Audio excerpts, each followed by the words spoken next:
My right hand trembled from 40 years of welding in freezing Chicago winters. On the packed Route 66 bus, I caught a shabby old man before he hit the floor after a young guy tripped him. I never thought that kindness would save me.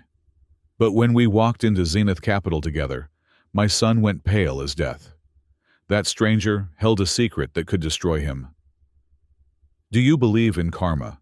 Drop your city and write, "Believe if you do." This is what happened. My name is Michael Smith. I am 68 years old, and if you looked at me, really looked at me, you would see a map of American industry etched into my skin. But nobody looks at anyone on the Route 66 bus. We are just cargo swaying in a metal box that smells of diesel fumes, wet wool, and the sour perspiration of people who have worked too hard for too little. I stood near the back, my right hand gripping the overhead rail. The vibration of the engine traveled up my arm, rattling the bones in my shoulder. It was a familiar ache. It was the same, deep, grinding pain I used to feel after a 12-hour shift, hanging off the side of the Willis Tower, or the Hancock Center suspended 500 feet in the air, with nothing but a safety belt and a welding torch between me and the pavement. I was a structural ironworker, a connector, one of the men who stitched the skeletons of this city together with rivets and molten steel. Now my hands just hurt. I looked down at my left hand, which was clutching a small, polished mahogany box against my chest, like it was the Holy Grail. My knuckles were swollen twice the size of a normal man's, and the skin was a patchwork of shiny pale scars, burn marks. That is what happens when a piece of slag the size of a marble drops into your glove while you are welding a column splice. You do not let go. You do not flinch. You finish the weld, because if you don't, the structure fails. You smell your own skin cooking, and you hold the line. I was holding the line today too. Inside that mahogany box was a vintage Patek Philippe watch from 1952. It had been a wreck when I found it at a flea market, rusted and seized up. I had spent the last 6 months hunched over my kitchen table, magnifying glass in my eye, using tweezers to coax the tiny gears back to life. I had polished the gold case until it gleamed like a mirror. It was for Jonathan, my son. He had summoned me. That was the only word for it. A text message 3 days ago. Come to the office. Vanguard Plaza. 2 p.m. Friday. Do not be late. No. Hi, Dad. No, how are you? Just coordinates and a time. But I was going. Of course I was going.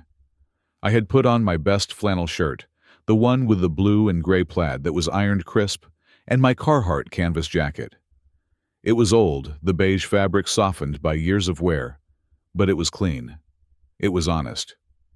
The bus lurched forward, and I shifted my weight, wincing as my knee popped. Around me, the other passengers were in their own worlds. A nurse with dark circles under her eyes was asleep against the window. A construction worker covered in drywall dust was scrolling through his phone. We were the invisible army that kept the city running, moving through the veins of the metropolis, while the people in the glass towers looked down on us. I looked out the window at the gray Chicago skyline. We were getting closer to the financial district. Vanguard Plaza was waiting. It was a monster of a building, all steel and reflective glass, cold and imposing. I knew that building. I had worked on the retrofit of the lobby foundation 20 years ago. I knew the steel grade of the columns. I knew how much load the trusses could bear. But to my son, I was just the old man who embarrassed him because I cleaned my fingernails with a pocket knife and did not know which fork to use for the salad. The bus hissed to a halt at a stop near West Adams Street. The doors accordioned open, letting in a blast of freezing January air that cut right through my jacket. A man stepped on. He was old, older than me, maybe 80, perhaps more. He looked like a stiff wind could blow him away. He was wearing a trench coat that had clearly been expensive once, 30 or 40 years ago, but now the hem was frayed and the elbows were shiny with wear. He carried a battered leather folder under one arm, clutching it tightly. He had a hacking cough that shook his thin frame, a wet, rattling sound that made the woman next to the door pull her scarf up over her nose. His name, I would learn later, was Arthur. But in that moment, He was just another piece of wreckage drifting through the city. He scanned the bus with watery, desperate eyes. It was standing room only. He took a shaky step forward, the bus already starting to move before he had found a handhold. He stumbled, gripping the back of a seat to steady himself. "Excuse me," he whispered. His voice was like dry leaves scraping together. He was looking at the priority seating area, specifically at the seat directly in front of him, occupied by a young man who could not have been more than 25. This kid was a picture of modern arrogance. He was wearing a slim-fit navy suit that probably cost more than my car. His hair was slicked back with enough product to waterproof a deck. He had sunglasses on indoors on a cloudy day and large white headphones covering his ears. He was spread-out legs man-spreading wide, taking up his space and half of the aisle. His polished Italian leather shoes were extended, blocking the path. The old man, Arthur, stood there swaying as the bus picked up speed. "Excuse me, young man," he said a little louder this time. The kid did not move. He tapped his foot to a rhythm only he could hear. He saw the old man. I knew he saw him. I saw the kid's eyes dart behind the dark lenses. He just did not care. To him, the old man was an obstacle, a piece of background noise to be ignored until it went away. I felt a heat rising in my chest that had nothing to do with the stuffy air of the bus. It was the old anger, the foreman's anger. The bus hit a pothole, a bad one. The driver slammed on the brakes to avoid a taxi that had cut him off. The massive vehicle shuddered and pitched forward violently. Physics is a cruel mistress. Momentum does not care about your age. The old man, Arthur, lost his grip on the seat back. His feet tangled with the young man's outstretched legs. The kid had not even pulled them back to let him stand safely.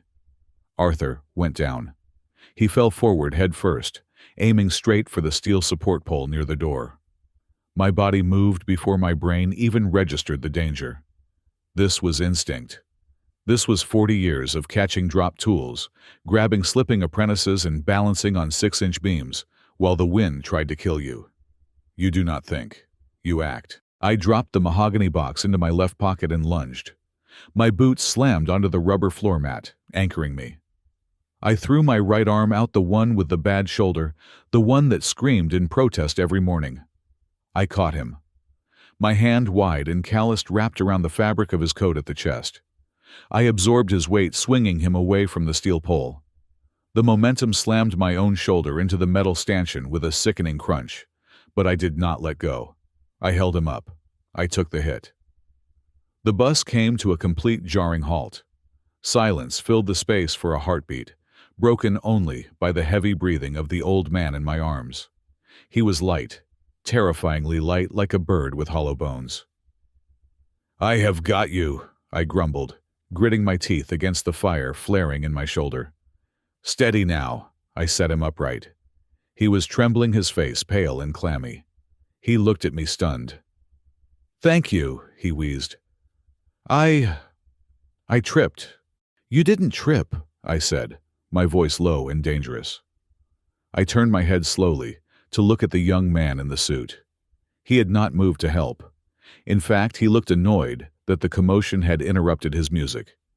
He was adjusting his lapel, checking for creases, completely indifferent to the fact that an 80-year-old man had almost cracked his skull open on his Italian leather shoes. I stepped forward. I loomed over him. I am not a giant man, but I am broad. My chest is a barrel formed by lifting steel beams, and my neck is thick. I carry the presence of a man who has built the things other people only look at. "Hey!" I barked. The kid looked up, sliding one headphone cup off his ear. "What? Get up."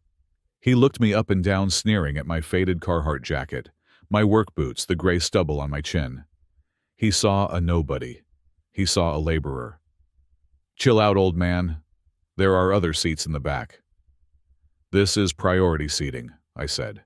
The volume of my voice did not rise, but the tone dropped an octave.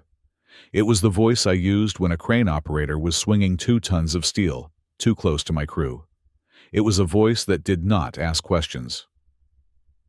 "And you just tripped a man who is 3 times your age because you were too selfish to pull your legs in. I didn't trip him, the kid scoffed, putting his headphone back on. He fell. Not my problem. I reached out. My hand, the one with the scars, the one that looked like a piece of twisted root, grabbed the top of his expensive headphones and pulled them down around his neck. Hey, he yelped, shrinking back. I said get up, I snarled. I leaned in close so he could smell the coffee on my breath and see the jagged white scar that ran from my eyebrow to my hairline, a souvenir from a snapping cable in 1992. You are going to stand up and you are going to give this man your seat, right now. Or I am going to drag you out of it by your collar and throw you off this bus at the next light. And trust me, son, I have moved steel beams heavier than you before breakfast. The bus had gone quiet. Everyone was watching. The kid looked around for support, but he found none. The construction worker was glaring at him. The nurse was wide awake now, eyes narrowed. The kid looked back at me, and he saw something in my face that made him swallow hard. He saw that I was not bluffing. He saw that I was a man who had nothing left to lose. Fine, he muttered, his face flushing red. Whatever. You are crazy. He scrambled up, grabbing his briefcase, and pushed past me, retreating to the back of the bus, like a scolded child. I turned back to Arthur. Sit, I said, gesturing to the empty seat. The old man sank into it with a groan of relief. He clutched his battered folder to his chest and looked up at me. His eyes were a piercing clear blue, surprisingly sharp in his withered face. Thank you, he said again. You possess a formidable grip, sir. I shrugged, leaning against the pole, nursing my throbbing shoulder. I was an iron worker. Holding on is the job. The bus started moving again, the engine roaring beneath our feet. I adjusted my stance, balancing easily against the sway. The old man watched me. He was studying my hands. He looked at the thick, calloused fingers, the burns, the way my knuckles were swollen with arthritis. Iron worker, he repeated softly. Structural. Mostly, I said. High-rise. Bridges. If it's made of steel and touches the clouds, I probably welded it. He nodded slowly, a small, thoughtful smile playing on his lips. Steel is an interesting material, he said. His voice was stronger now, less wheezy. People think it is invincible because it is hard. But you and I know better, don't we? It is not the hardness that makes it last. It is the flexibility, the tensile strength. If it cannot bend, it breaks. I looked at him surprised. Most people think ironworking is just brute force. They do not understand the metallurgy. They do not understand the science of stress and load. That is right, I said. You make it too rigid and the first winter storm will snap a bolt. You have to leave room for expansion and contraction. It has to breathe. Arthur looked down at his own hands. They were thin, manicured soft. Paper hands. But there was something about the way he held himself that suggested a different kind of strength. People are the same, Arthur said, looking back at me. The ones who look the toughest, the ones who wrap themselves in armor. He glanced toward the back of the bus where the young man in the suit was sulking. They are usually the most brittle. They snap under pressure. But the ones who take the heat, the ones who get beaten and burned and bent. He pointed a shaking finger at my scarred hand resting on the rail. They are the ones who hold the building up. I stared at him. It was a strange thing for a stranger to say. It felt intimate. It felt like he had looked inside my chest and seen the fear I was carrying about the meeting with Jonathan. I am just a retired welder, pal, I said, deflecting the compliment. I am just trying to get to a meeting. I am heading to a meeting myself, Arthur said. He patted his battered folder. A very important one. Although looking at me, I suppose I do not look the part. I looked at his frayed coat, his worn shoes. We make quite a pair, I said with a dry chuckle. I am going to Vanguard Plaza. My son works there. He is a big shot. Arthur's eyebrows shot up. Vanguard Plaza. Is that so? What is his name? I hesitated. I don't know why. Maybe it was pride. Maybe it was shame. "Jonathan," I said finally. "Jonathan Smith. He is in finance. Zenith Capital."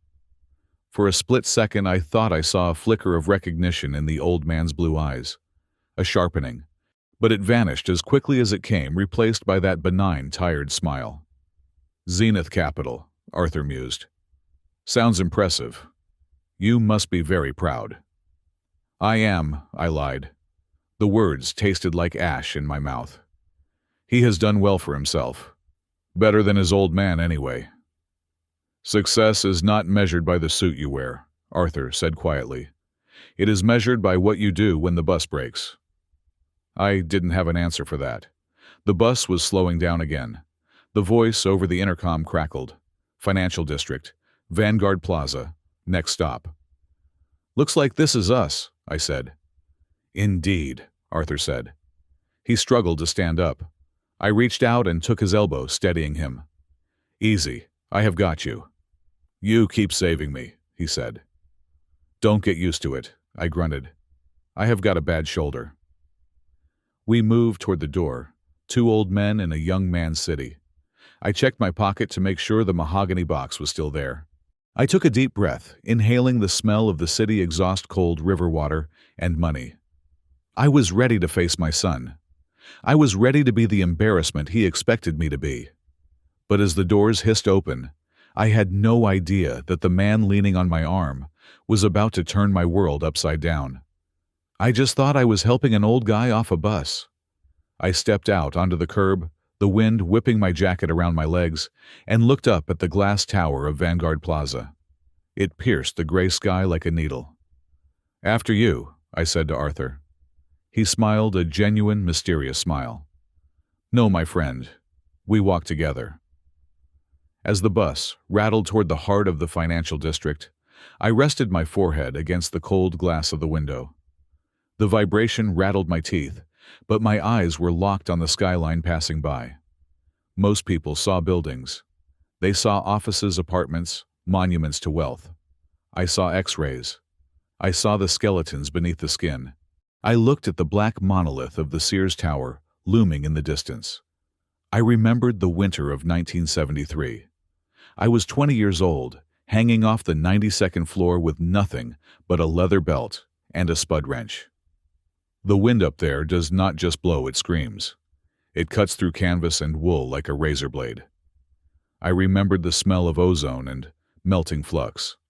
I remembered the feeling of the arc striking that blinding flash of white light that turned steel into liquid in a fraction of a second. I was not just a laborer. I was a craftsman, a level 7 structural welder. That title meant something. It meant I was the one they called when the engineers were sweating bullets. It meant I was the one they sent in to weld the critical load-bearing joints, the ones that held the entire weight of the structure against the forces of gravity and wind shear. I closed my eyes, and I could still feel the weight of the stinger in my hand. I could feel the heat radiating through my heavy leather gloves. To be an elite ironworker, you have to be half surgeon and half mountain climber. You are working with tolerances measured in millimeters while suspended 500 feet in the air, balancing on a beam no wider than your boot. I specialized in TIG welding tungsten inert gas. It is the most difficult, the most precise. You have to feed the filler rod with one hand, control the torch with the other, and use a foot pedal to regulate the amperage, all while keeping the tungsten electrode exactly 1/8 of an inch from the puddle without touching it. If you touch it, you contaminate the weld. If you contaminate the weld, the structure fails. I remembered the inspectors, the NDT guys, non-destructive testing. They would come in after I finished a 14-hour shift, looking like astronauts in their gear. They would slap X-ray film onto my welds, or use ultrasonic transducers to hunt for porosity or cracks inside the metal. They were looking for a flaw the size of a grain of sand. They never found one. Not in 40 years. The Michael Smith standard, they used to call it. My welds were cleaner than the steel itself. But steel is easy. Steel follows the laws of physics. If you treat it right, if you respect the heat and the cooling cycles, it does exactly what you expect. It is loyal. It holds you up. Flesh and blood is different. My wife Sarah died when Jonathan was 6. Cancer took her before I could even understand what was happening. It left me with a quiet house, a mountain of medical bills, and a little boy who looked at me with wide, terrified eyes. I made a promise to her grave. I promised that our boy would never have to scrub grease out of his fingernails. He would never have to wake up at 4 in the morning to break ice off a windshield. He would be a man of the mind, not a man of the back. So I worked. I took every double shift. I volunteered for the coffin corners, the dangerous confined spaces, where the fumes were thick enough to chew, and the risk of explosion was always listed in red ink on the safety sheets. I chased the hazard pay. That extra $5 an hour for working at extreme heights or in toxic environments, I grabbed it. I breathed in manganese fumes and asbestos dust for 20 years, because every cough meant another dollar for Jonathan's college fund. Jonathan was a beautiful boy, smart, sharp as a tack, but he was soft. I made him that way. I protected him from the world I lived in. When he was 10, I tried to show him how to change the oil in the truck. He cried because he got a smudge of grease on his new sneakers. "I do not want to do this, Dad," he had whined, wiping his hands frantically on the grass. "I want to be the guy who owns the truck, not the guy who fixes it." I had laughed then. I thought it was ambition. I did not realize it was disdain. When the acceptance letter from Harvard arrived, I sat at the kitchen table and wept. It was the proudest moment of my life. But then came the tuition bill. It was a number that looked like a telephone number. I did not hesitate. I went to the garage. I sold my tools. Unless you are a tradesman, you cannot understand what that means. My tools were my identity. My Lincoln SA 200 welder, the vintage one, with the pure copper windings that welded like a dream sold. My collection of spud wrenches, my alignment, pins my grandfather's anvil sold. I stripped my life down to the bare walls. I even sold my truck and started taking the bus. It is an investment, I told myself as I walked to the bus stop in the rain. Jonathan is the investment. He went to Cambridge. He thrived. He learned how to tie a Windsor knot and how to distinguish between a Merlot and a Cabernet. He learned how to talk about market volatility and asset allocation. And with every semester, he drifted further away. The phone calls became shorter. The visits stopped altogether. Then came the graduation. I had been waiting for that day for 4 years. I had saved up to buy a suit. It was a navy blue polyester blend from a department store, 60% off. It was a little tight in the shoulders because of my muscles, and the sleeves were a bit short, but I thought I looked respectable. I had polished my work boots until they shone, because I could not afford dress shoes. 2 days before the ceremony, Jonathan called. "Dad," he said, his voice tight, rushing through the words. "About the graduation. Listen, the tickets were really limited this year. They only gave us 2 and I—" He paused. I gripped the phone receiver, my heart hammering. "I gave them to the parents of my girlfriend," he said. "They are flying in from Switzerland. Her father is a diplomat. It is good networking for me. You understand, right? It is just a ceremony. Boring, really. You would hate it." I understood. I understood that he was ashamed. He did not want his diplomat future in-laws to meet his father, the man with the scar across his face and hands that looked like tree bark. He did not want to explain why his father walked with a limp and spoke with a Chicago working-class accent. "I understand, son," I had said. My voice did not shake. I was a welder. I knew how to hold steady under pressure. "You do what you have to do." I hung up the phone and sat in the dark for 3 hours. I never told him that I had already bought the bus ticket to Boston. I never told him about the suit hanging in the closet. I just swallowed the hurt like a piece of hot slag and let it burn a hole in my gut. That was 5 years ago.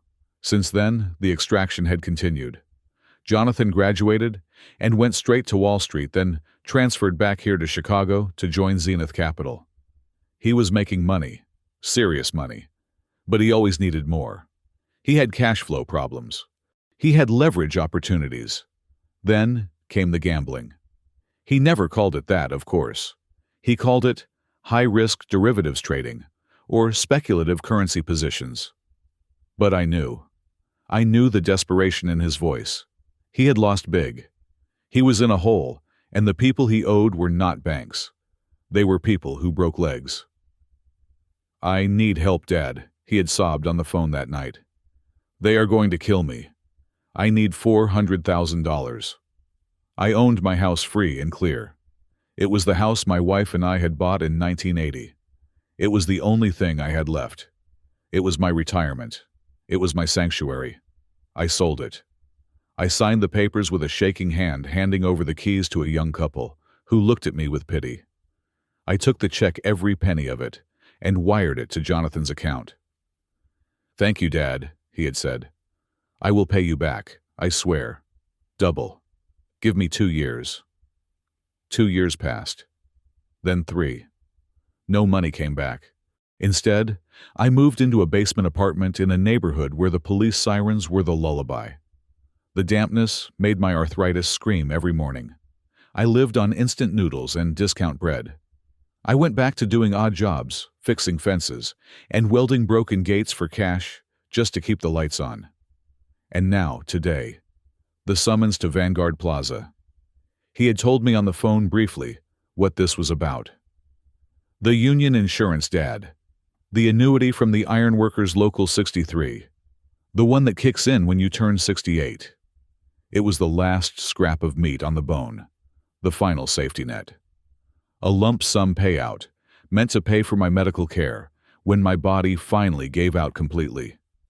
It was roughly $150,000. Not a fortune, but enough to keep me out of a state-run nursing home. Jonathan wanted me to sign it over to him. "It is a bridge loan, Dad," he had said, using those fancy words again. "I have a deal closing in 6 months. I just need liquidity to buy into the partnership. If I become a partner, I will be making $3 million a year. Then I will buy you a mansion. I promise." A mansion. I did not want a mansion. I wanted my son back. I wanted the boy who used to run to the door when I came home smelling of steel and sweat and hug my legs. But that boy was gone. He had been replaced by a man in a $3,000 suit who looked at me like I was a bad investment that needed to be liquidated. The bus hit a bump, jolting me back to the present. The pain in my shoulder from catching the old man, Arthur, flared up hot and sharp. I looked down at my hands again. They were trembling. Not from fear. Never from fear. They were trembling from rage. I had given him my youth. I had given him my health. I had given him my home. And now he wanted the last thing I had. He wanted my dignity. I looked at Arthur, the old man sitting beside me in the priority seat. He was looking out the window too, but I felt him glancing at me. There was a calmness about him that was unsettling. He sat there in his tattered coat, holding his battered folder, looking like he had lost everything. Maybe he had. Maybe we were two of a kind. Just 2 old relics being carried to the scrapyard. But as I looked at the steel skeleton of Vanguard Plaza, getting closer, a cold resolve settled in my chest. It felt like the liquid nitrogen we use to shrink fit pins. I had spent my life building things that stood up to the storm. I had spent 40 years making sure that when the wind blew and the earth shook, the structure would hold. I had been the strength for everyone else, for the buildings, for my wife, for Jonathan. Today, for the first time in my life, I wondered if I had built a structure that was destined to collapse. And I wondered if I should be the one to finally pull the pin and let it fall. "Vanguard Plaza," the automated voice announced. I stood up. My knees popped. My shoulder burned. I checked my pocket for the watch box. I checked my other pocket for my wallet, empty, except for a bus pass and a $20 bill. "Ready?" Arthur asked, looking up at me. "As I will ever be," I said. I did not know it then, but I was walking into the most dangerous job site of my life, and I was not wearing a safety harness. The hydraulic hiss of the bus doors closing behind us sounded like an airlock sealing shut. The Route 66 pulled away, spewing a cloud of gray exhaust that was immediately snatched up by the wind tunnel created by the skyscrapers. We were left standing on the curb of West Adams Street, two specks of rust in a world made of chrome and diamond. The financial district did not smell like the rest of Chicago. It did not smell of hot dogs, wet pavement, or the lake. It smelled of money. It was a cold, metallic scent, sterile and sharp, like a newly minted coin pressed against your tongue. I adjusted my collar against the biting wind. Beside me, Arthur shivered. His threadbare coat offered about as much protection as a paper napkin. He clutched his battered leather folder to his chest, his knuckles white. "Well," I said, my voice sounding thin in the cavernous street. "Here we are, the belly of the beast." Arthur looked up at the towering structures, his eyes narrowing against the glare of the winter sun, reflecting off 1,000 windows. "It has grown," he murmured almost to himself, "since I was last here. It has grown taller, colder." He looked at me, a strange glint in his watery blue eyes. "You said you are here to see your son, to finalize business." "Something like that," I replied, shifting my weight off my bad knee. "I am here to pay off a debt, a life debt, the kind you accrue just by being a father who wants his son to succeed, no matter the cost." I laughed, but it was a dry, humorless sound. "I suppose I am here to make the final payment." Arthur nodded slowly. He understood. I did not have to explain the details. "I am here for a similar reason, Michael. I am here to collect a debt, an old debt, one that has been outstanding for far too long." "Good luck getting it," I said, spitting on the concrete. "These people, they do not pay debts. They restructure them." We started walking. It was a slow procession. My right knee, the one I had twisted jumping off a flatbed in '98, was locking up in the cold. Every step sent a jolt of electricity shooting up my thigh and into my lower back. I tried to hide it. I tried to walk with the steady, rolling gait of a man who has walked steel beams his whole life, but the limp was undeniable. Arthur did not rush. He did not look at his watch or tap his foot. He simply matched my pace, his shuffle synchronized with my limp. He walked with a quiet dignity, ignoring the stares of the young professionals rushing past us in their cashmere coats and Italian wool scarves. They parted around us like water flowing around a stone in a stream, not making eye contact, just adjusting their trajectory to avoid contamination. We turned the corner, and there it was. Vanguard Plaza. It was magnificent. It was terrifying. 50 stories of sheer glass and anodized aluminum rising straight up from the pavement, terminating in a jagged angled spire that looked like it was designed to puncture the clouds. It was a fortress of modern capitalism, designed to intimidate, to belittle, to scream at you that you were small and insignificant. I stopped in the middle of the sidewalk, craning my neck back until my vertebrae cracked. I let out a low whistle. "Look at that," I said. My voice changed. It wasn't the voice of a tired old father anymore. It was the voice of the craftsman. Arthur stopped beside me. "It is quite a view." "I am not talking about the view," I said, pointing a calloused finger at the base of the tower where the massive steel columns disappeared into the granite plaza.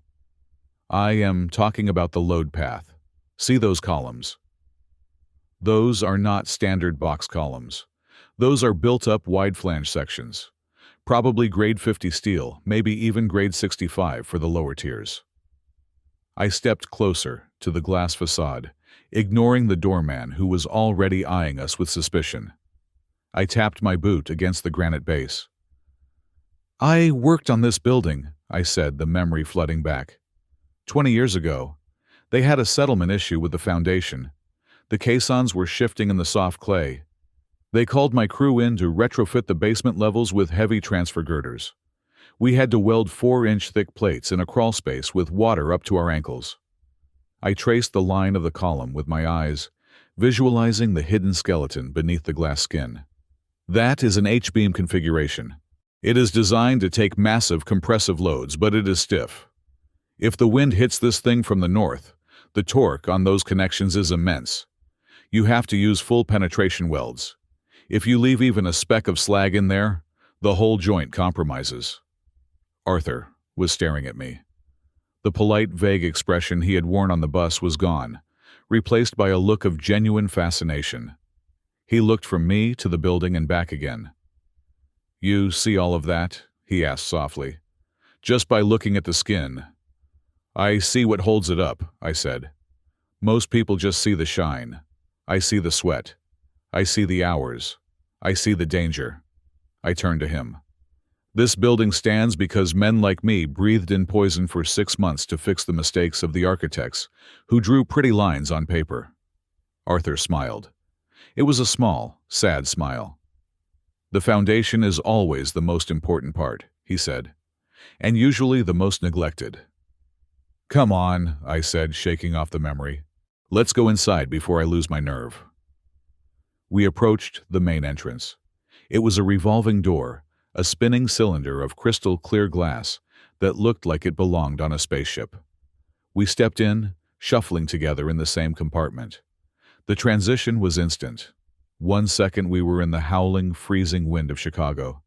The next, we were in a vacuum. The roar of the city vanished, replaced by a hushed, reverent silence. The air was warm, smelling of ozone, lemon polish, and expensive cologne. The lobby was a cathedral. The ceiling soared 3 stories high, supported by polished marble pillars. The floor was a single, seamless expanse of black granite, so shiny I could see the reflection of my worn work boots and Arthur's tattered hem with perfect clarity.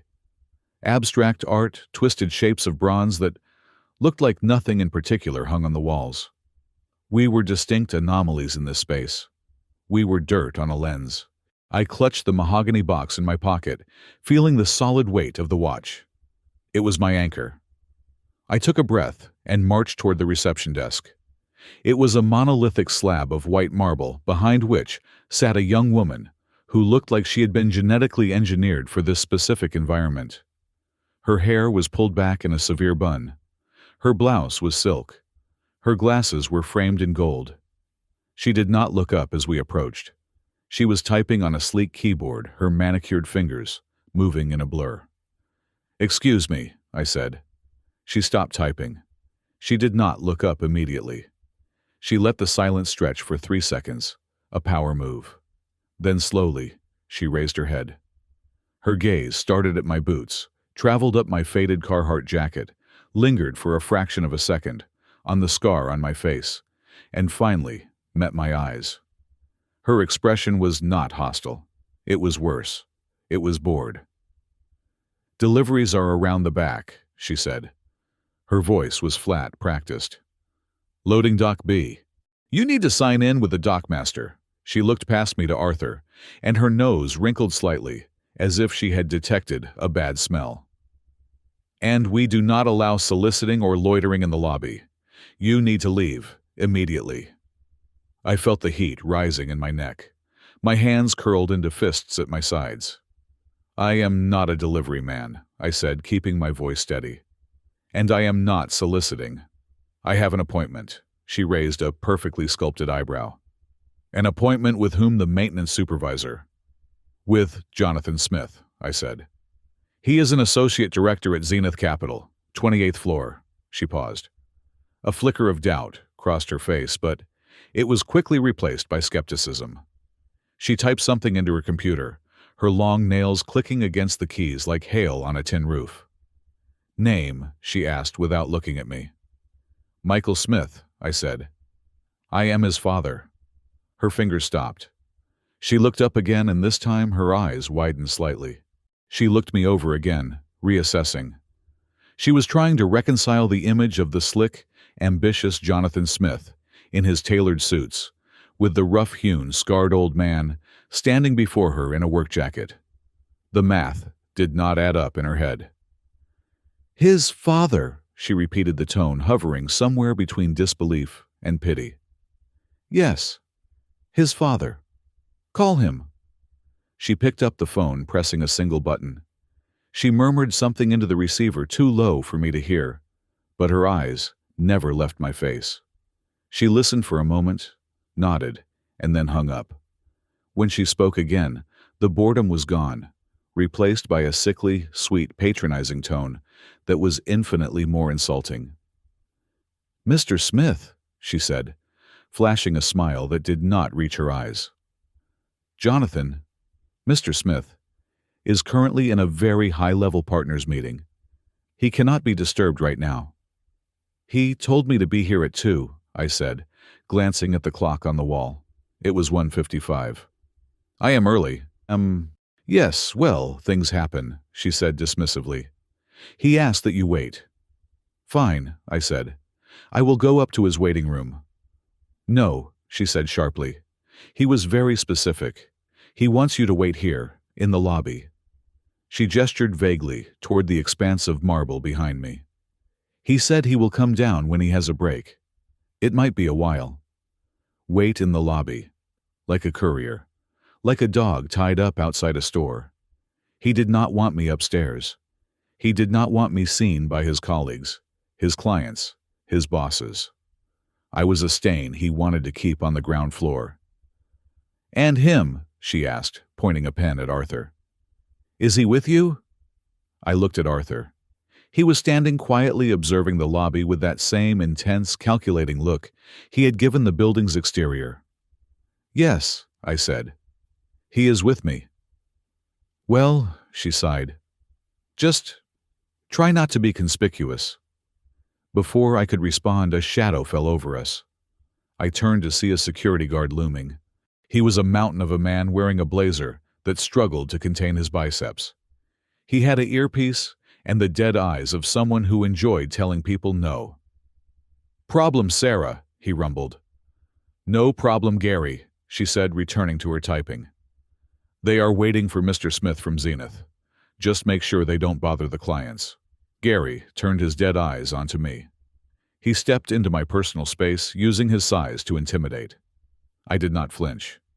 I had stood toe-to-toe with foremen who could chew nails and spit rust. Gary was just a rent-a-cop in a polyester blazer. "Over there," Gary grunted, pointing a thick finger toward a far corner of the lobby, behind a massive potted fern and a structural pillar. It was a blind spot, a place where you put the trash before the cleaning crew comes. "Stand there. Do not block the walkway. Do not talk to anyone. Do not ask people for change." He looked at Arthur. "And if he coughs on anyone, you are both out. I don't care who your son is." My jaw tightened so hard, I thought a tooth might crack. The humiliation was a physical weight pressing down on my chest. I wanted to leave. I wanted to turn around, walk out those revolving doors, and take the first bus back to my basement. But I couldn't. I had to sign the papers. I had to see Jonathan. "Come on," I said to Arthur, my voice rough. We walked to the corner. We stood behind the fern, hidden from the main flow of traffic. The view was obscured. We were invisible again. I leaned back against the cold marble of the pillar, taking the weight off my leg. I looked at Arthur. He looked tired. The warmth of the lobby seemed to have sapped some of his energy. Or maybe it was the hostility that hung in the air like smog. "Arthur," I said quietly, "you should go." He looked up, blinking. "Go? You don't need to be here for this," I said. "This is going to get ugly. My son, he is not going to be happy that you are here. He is barely happy that I am here. You saw how they treated us. It is only going to get worse." I reached into my pocket and pulled out my $20 bill. It was my grocery money for the week, but I couldn't let this old man suffer for my shame. "Here," I said, pressing the bill into his hand. "Take this. Go get a hot meal, a coffee. Get out of here before they find a reason to throw you out." Arthur looked at the money in his hand.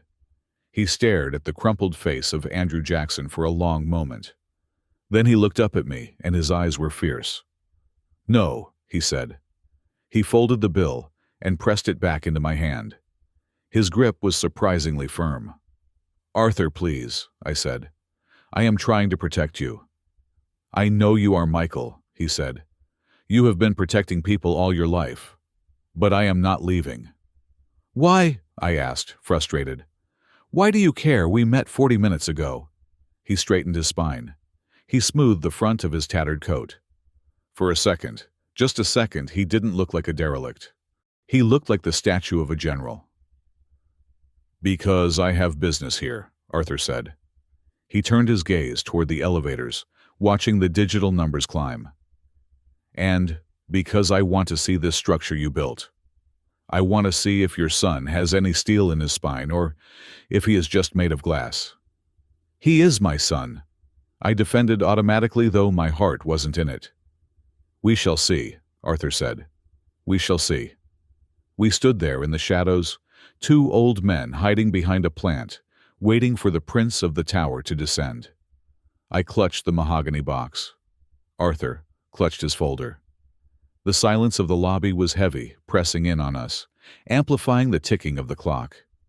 I did not know it then, but the fuse had already been lit.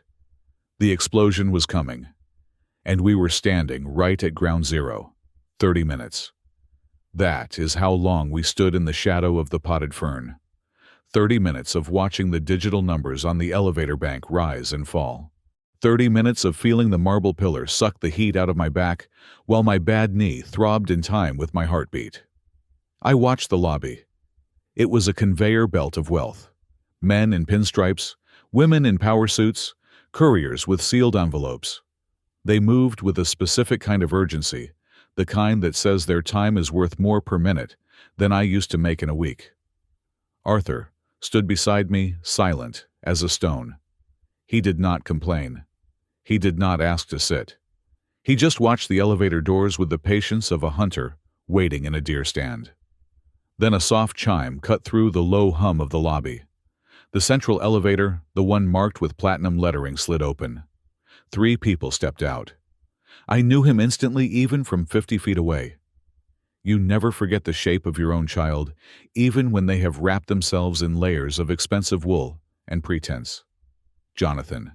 He was 35 years old, but in that moment, striding across the polished granite, he looked like a stranger who had stolen my son's face. He was wearing a suit that shimmered under the chandeliers, Italian silk charcoal gray, cut so sharp it could draw blood. His hair was styled with precision, every strand in place. He was laughing at something the man beside him had said, a loud, performative laugh that was meant to be heard by everyone in the room.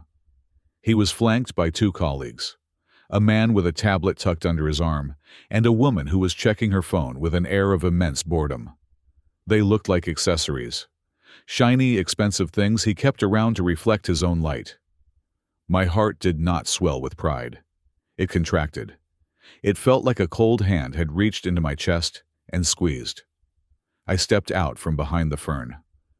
"Jonathan," I called out. The laughter stopped. He froze mid-stride. His head snapped toward me. For a second, just a split second, I saw the boy I used to carry on my shoulders. I saw the vulnerability. But then, his eyes locked onto my Carhartt jacket, my work boots, and the old man standing next to me. The boy vanished.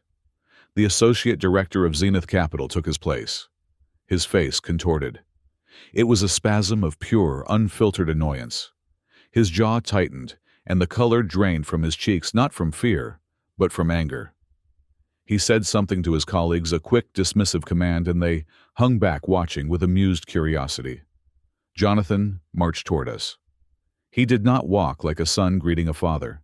He walked like a manager marching toward a spill on aisle 4. He stopped 3 feet away. A wall of cologne hit me, sandalwood musk and something chemical. It was thick enough to taste. He did not say hello. He did not ask how I was. "What are you doing?" he hissed. His voice was a low, venomous whisper. "Why are you dressed like that?" I looked down at my jacket. "It is cold, Jonathan. This is my coat." "It is a rag," he snapped. He looked around the lobby frantically, checking to see who was watching. "I told you to use the service entrance around the back. Loading dock B. I sent you a text. Can you not read?" "I am not a delivery driver, son," I said, trying to keep my voice steady, though my hands were shaking.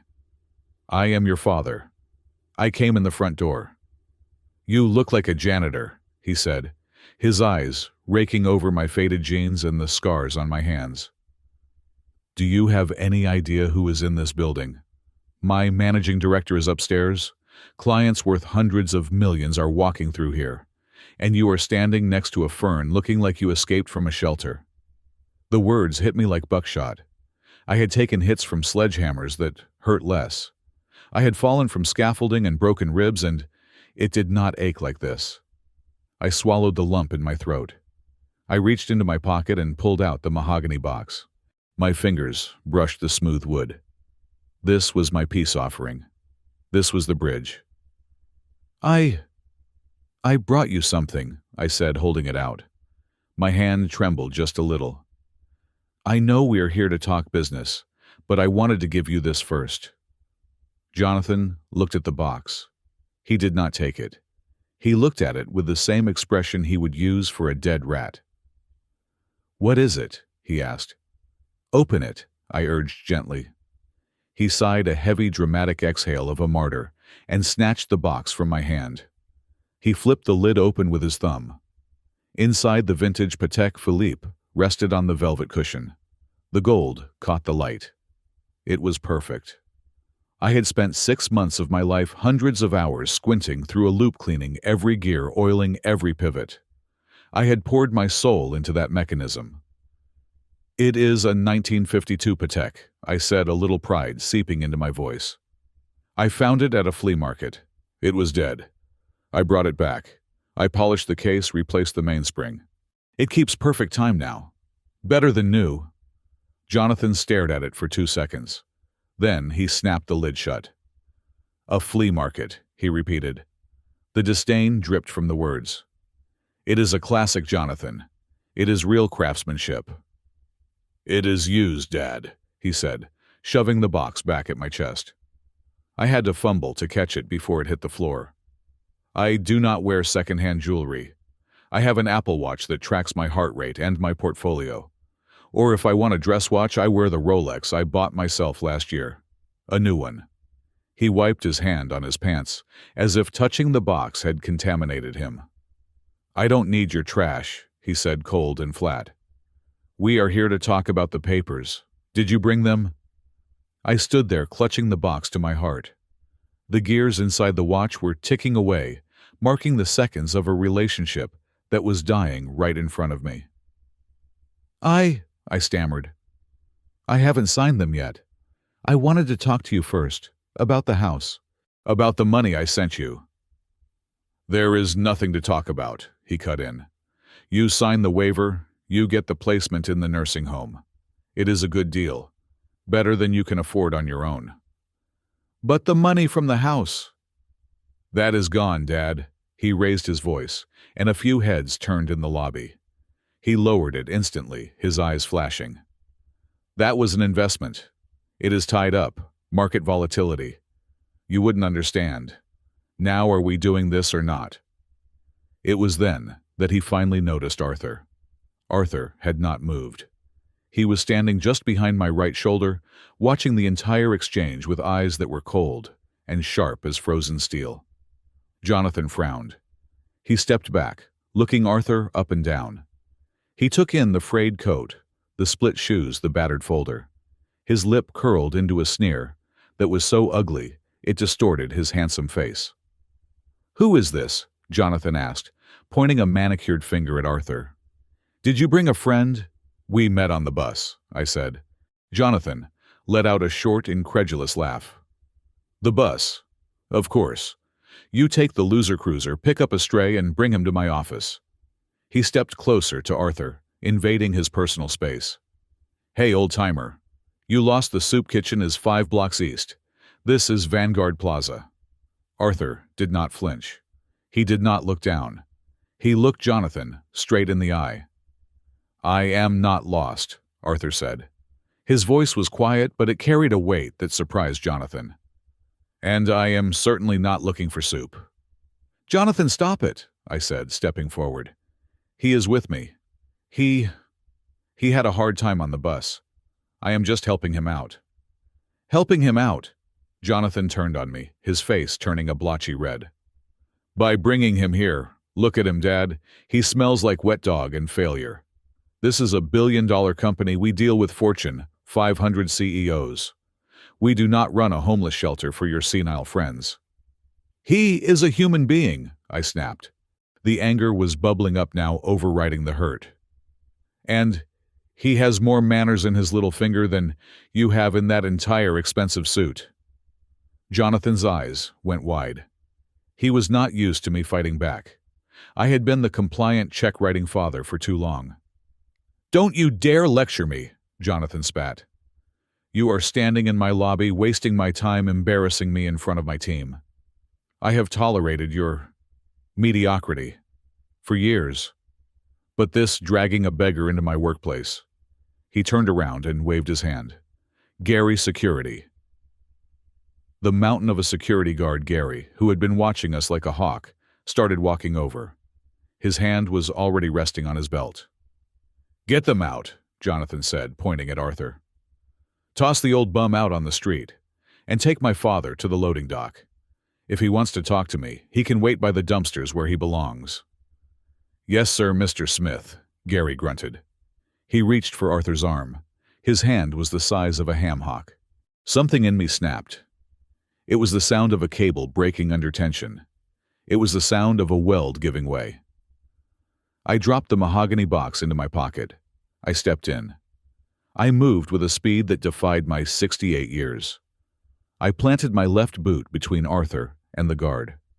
I squared my shoulders. I brought my chest up. I am not a tall man, but I am wide. My back is a landscape of muscle, built by lifting steel beams that weighed as much as a small car. My center of gravity is low. When I plant my feet, I do not move. Gary's hand hit my chest instead of Arthur's arm. It was like hitting a brick wall. "Don't touch him," I growled. My voice was not the voice of a father anymore. It was the voice of the ironworker. It was the voice that shouted over rivet guns and wind. It was deep, guttural, and absolutely terrifying. Gary blinked, surprised. He tried to push past me. "Sir, step aside." "I said don't touch him," I repeated. I grabbed Gary's wrist. My grip, the grip that had held Arthur from falling, the grip that could hold a welding torch steady in a gale, clamped down. Gary winced. I saw the pain register in his eyes. He tried to pull back, but he couldn't. "Dad, what are you doing?" Jonathan screamed. He looked horrified. "Let go of him. You are assaulting security. Are you insane?" "I am protecting a man who cannot protect himself," I said, never taking my eyes off the guard. "Which is something you should know about, seeing as I protected you your whole life." I shoved Gary's hand away. He stumbled back a step, rubbing his wrist. He looked at me with a new respect and a little bit of fear. He reached for his radio. "Base, we have a code yellow in the lobby," Gary spoke into his shoulder mic. "Physical confrontation." "You are done." Jonathan was shaking his face purple. "You are absolutely done. I am calling the police. I am having you arrested, both of you." He pulled out his phone, his fingers fumbling with the screen. "You want to play the tough guy? Fine. Let's see how tough you are in a cell." The two colleagues behind him were whispering, eyes wide. The woman was filming us. People in the lobby had stopped walking. A circle was forming. I stood there, breathing hard. My shoulder was screaming. My heart was hammering against my ribs. I was about to be arrested. My son was calling the cops on me. I had lost. But I did not move. I stayed planted in front of Arthur. I was the shield. It was the only job I knew how to do. "Go ahead," I said to Jonathan. "Call them. Tell them your father brought you a gift and you threw him out. Tell them everything." "I hate you," Jonathan whispered. The words were quiet, but they cut deeper than any knife. "I wish you weren't my father." The silence that followed those words was absolute. It sucked the air out of the room. And then a sound broke it. Ding. The elevator doors behind us opened again. Not the main elevators. The private elevator. The VIP lift. A hush fell over the lobby. Even Gary froze. Even Jonathan stopped dialing. We all turned. A man stepped out. He was tall, silver-haired, immaculate. He radiated power the way a blast furnace radiates heat. It was Richard Sterling, the CEO of Zenith Capital. The man whose face was on the cover of Forbes magazine in the rack by the door. He looked at the scene. He looked at Gary, rubbing his wrist. He looked at Jonathan, red-faced and holding his phone. He looked at me, standing in my work jacket with my fists clenched. And then his eyes drifted past my shoulder. He saw the man standing behind me. His face went white. Not pale. White. Like a sheet of paper. Like death. He dropped his briefcase. It hit the marble floor with a crack that sounded like a gunshot. The sound of the briefcase hitting the floor echoed like a gunshot, but Jonathan did not look at the man who had dropped it. He did not look at Richard Sterling. He was too consumed by the red haze of his own panic. In his mind, the arrival of the CEO was not a salvation. It was a ticking clock. He saw his career flashing before his eyes, disintegrating in a spectacle of a shabby father and a homeless stranger.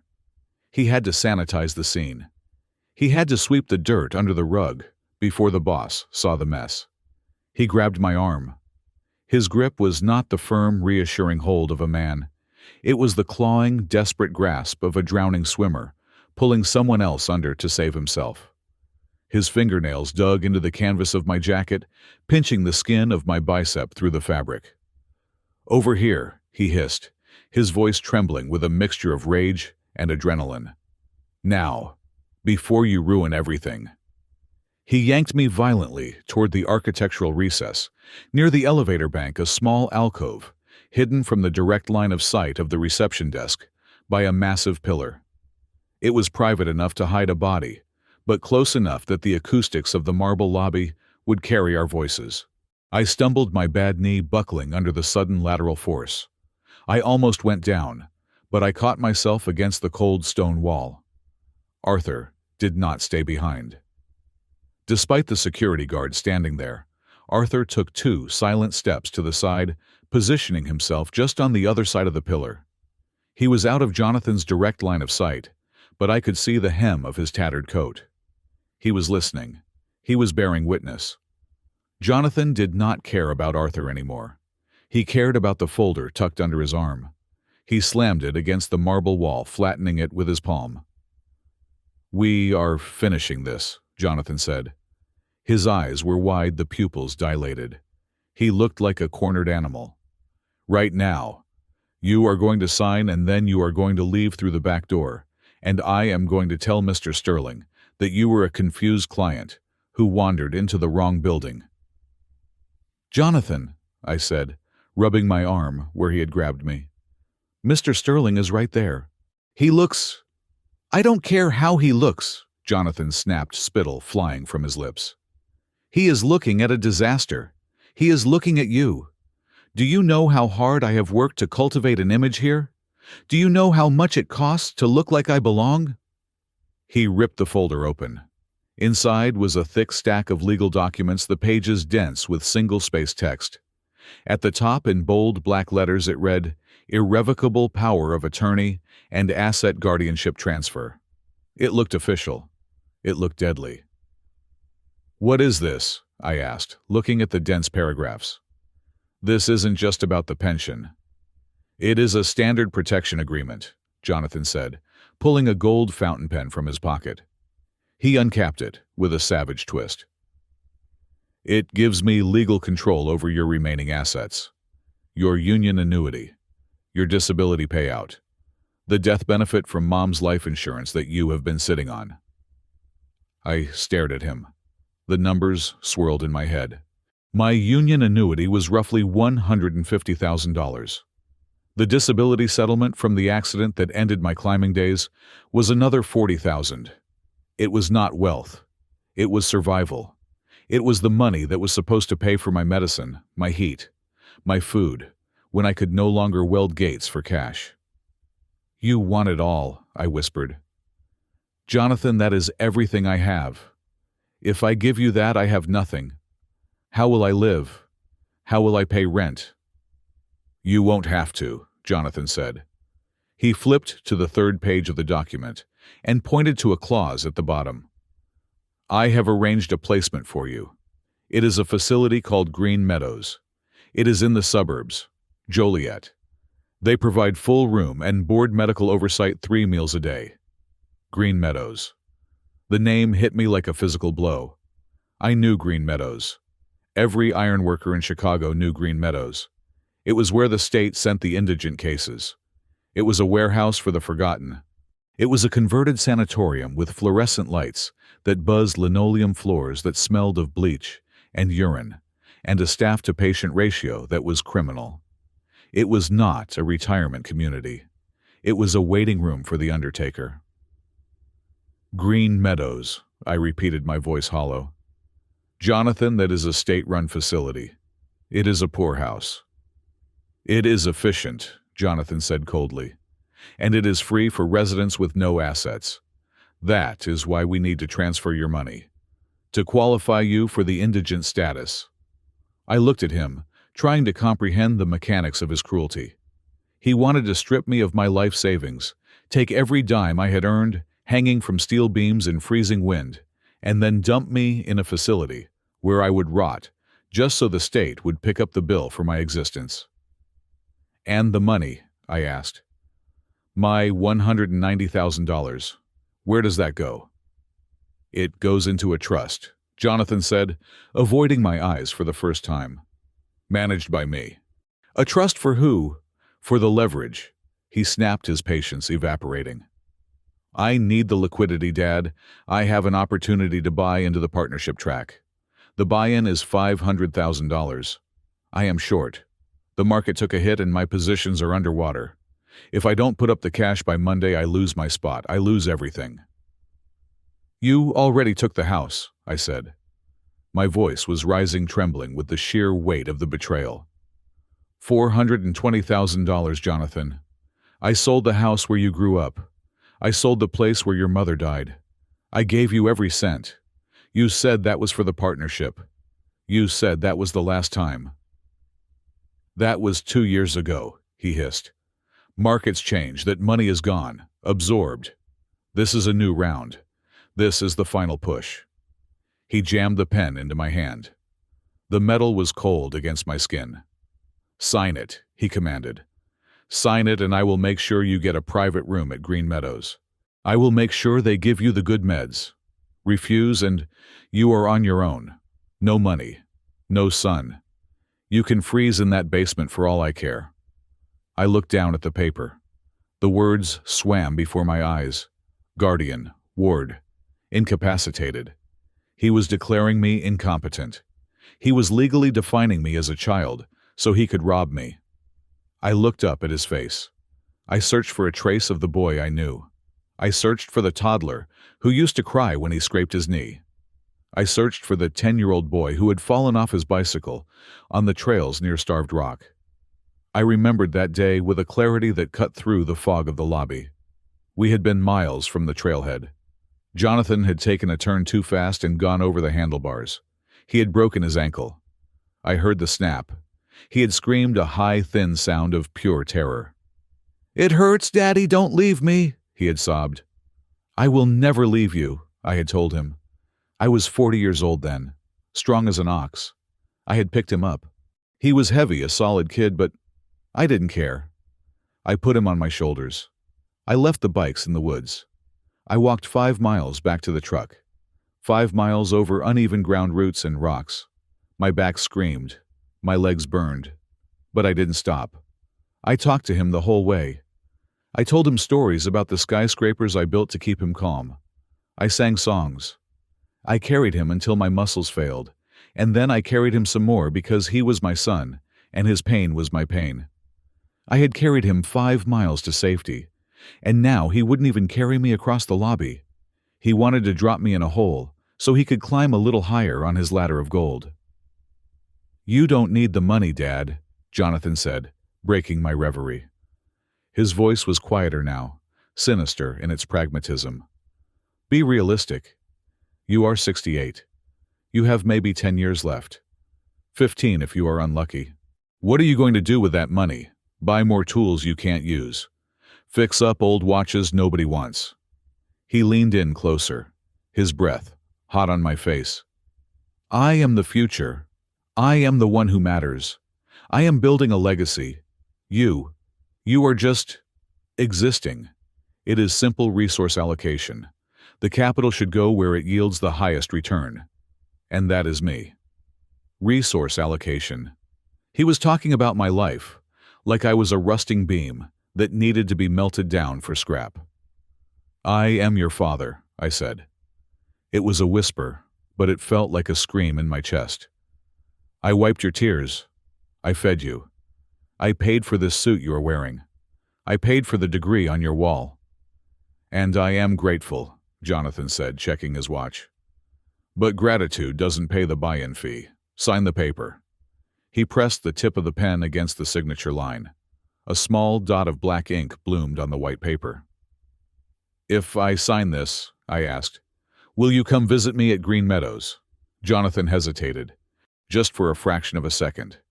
But in that hesitation, I saw the truth. I will be very busy, Dad, he said. The partnership requires 70-hour weeks. But I will send a card at Christmas. I will make sure the bills are paid. He was lying. He would never come. Once he had the money, I would cease to exist. I would be a line item on a ledger that he would delete to save disk space. I looked at his hands. They were soft, unmarked. They were hands that had never held anything heavier than a pen. They were hands that had never bled for anyone. And then I looked at my own hands. The hand holding the pen was twisted. The knuckles were swollen knots of bone. The skin was a map of white scars and burn marks. The pinky finger was permanently bent from a tendon injury in 1985. These hands had built Chicago. These hands had held molten steel. These hands had cradled a dying wife and raised a living son. They were ugly hands, but they were strong hands. And they were honest hands.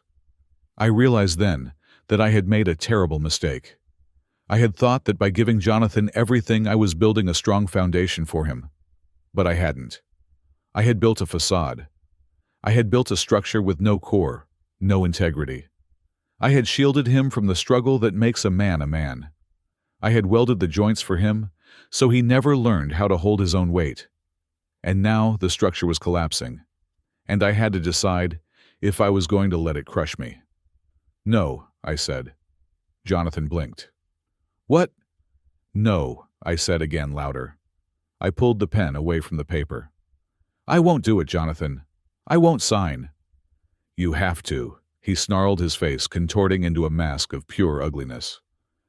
You don't have a choice. I am your power of attorney. I will have you declared incompetent. I will find a doctor who says you are senile. I will take it anyway. Then you will have to fight me, I said.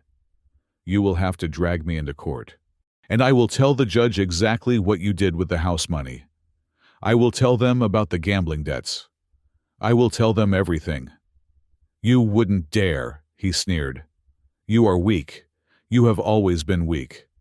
That is why you were just a laborer. That is why you are a nobody. He reached out and grabbed my hand, trying to force the pen back onto the paper. He was physically forcing me. My own son was assaulting me in the lobby of his office building to steal my pension. Sign it, he gritted out through clenched teeth. Sign it, you stubborn old mule, I resisted. I locked my arm. The strength of the ironworker was fading, but it was not gone. I held my ground. But he was younger. He was desperate. He dug his thumb into the pressure point on my wrist. A sharp pain shot up my arm. My fingers spasmed. The pen slipped. Sign it, he screamed. And then a shadow fell over us. A hand thin and weathered with veins like blue rivers under parchment skin reached out from behind the pillar. It moved with the speed of a striking cobra. It snatched the document from the wall. Jonathan stumbled back, his leverage gone. He spun around, his fist raised, ready to strike whoever had intervened. Give that back, he roared. And there stood Arthur. He was holding the document in one hand and his battered leather folder in the other. He was reading the page with a terrifying calm. Clause 14. Arthur read aloud, his voice cutting through the noise of the lobby like a laser. Misappropriation of dependent assets. Clause 22. Violation of fiduciary duty.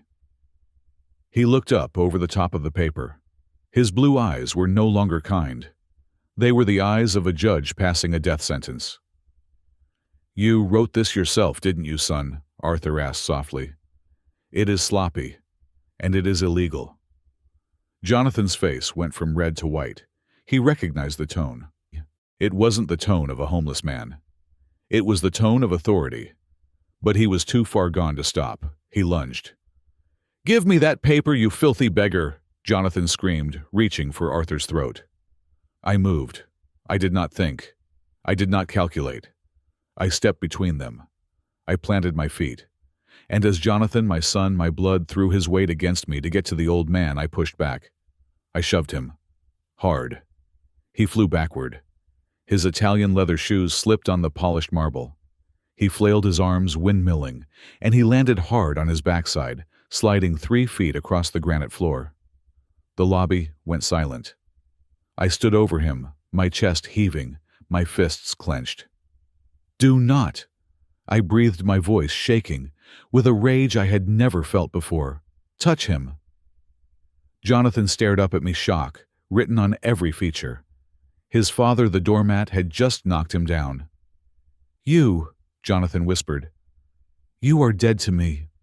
You hear me. You are dead." And that was when the voice spoke from behind us, a voice that sounded like gravel and velvet. "I certainly hope not," Richard Sterling said. We all froze. Jonathan scrambled to his feet, adjusting his tie, terror flooding his eyes as he looked past me to the man standing by the elevator. But Richard was not looking at Jonathan. He was looking at Arthur. He was looking at the old man in the tattered coat who was holding the damning contract. And Richard Sterling, the master of the universe, looked like he was about to vomit from fear.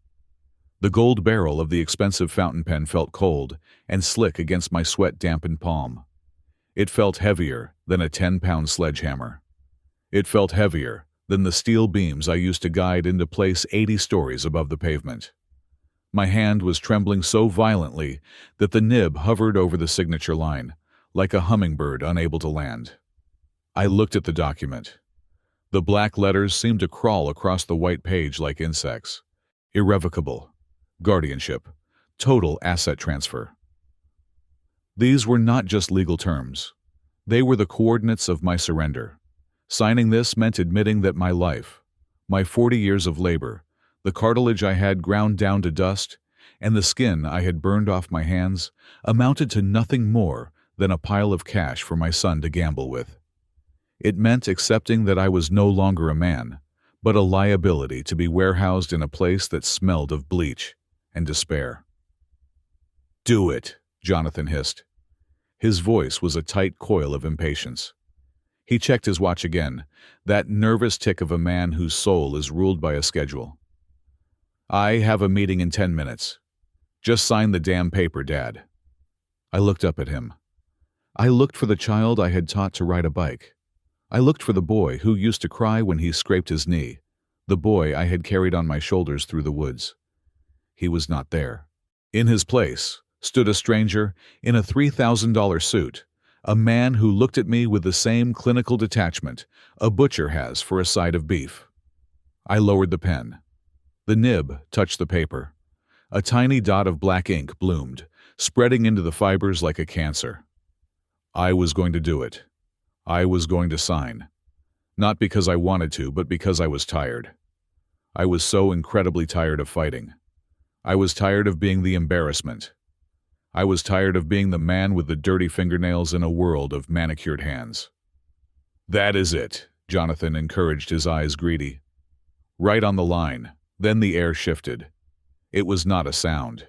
It was a movement, a disruption in the periphery of my vision. A hand, weathered and thin with skin like crinkled parchment paper, shot out from the shadows behind the pillar. It moved with the speed and precision of a striking cobra. The hand snatched the document from the wall. The sound of the paper tearing away from where Jonathan had been holding it was loud, a sharp rip that cut through the low hum of the lobby. I blinked, the pen slipping from my fingers and clattering onto the marble floor. Jonathan stumbled back, his balance thrown off. He spun around, his face contorting in a mixture of shock and fury. "What the hell?" Jonathan screamed. "What do you think you are doing?" It was Arthur. The old man from the bus stood there, holding the multi-page contract in his trembling hands. But his hands were not trembling from fear. They were trembling with rage. He held the document up to the light, his blue eyes scanning the dense legal text with a terrifying speed. He did not look like a confused geriatric anymore. He looked like a hawk spotting a field mouse. "Hey!" Jonathan lunged forward. "Give that back. That is a private legal document, you filthy old man. I will have you arrested for theft." Arthur ignored him. He flipped a page, the paper snapping crisply. He adjusted his stance, planting his feet on the granite floor. He read aloud, his voice projecting with a clarity that seemed impossible for his frail frame. Clause 14, Arthur recited, his tone dripping with ice. Misappropriation of dependent assets for high-risk speculative investment vehicles without beneficiary consent.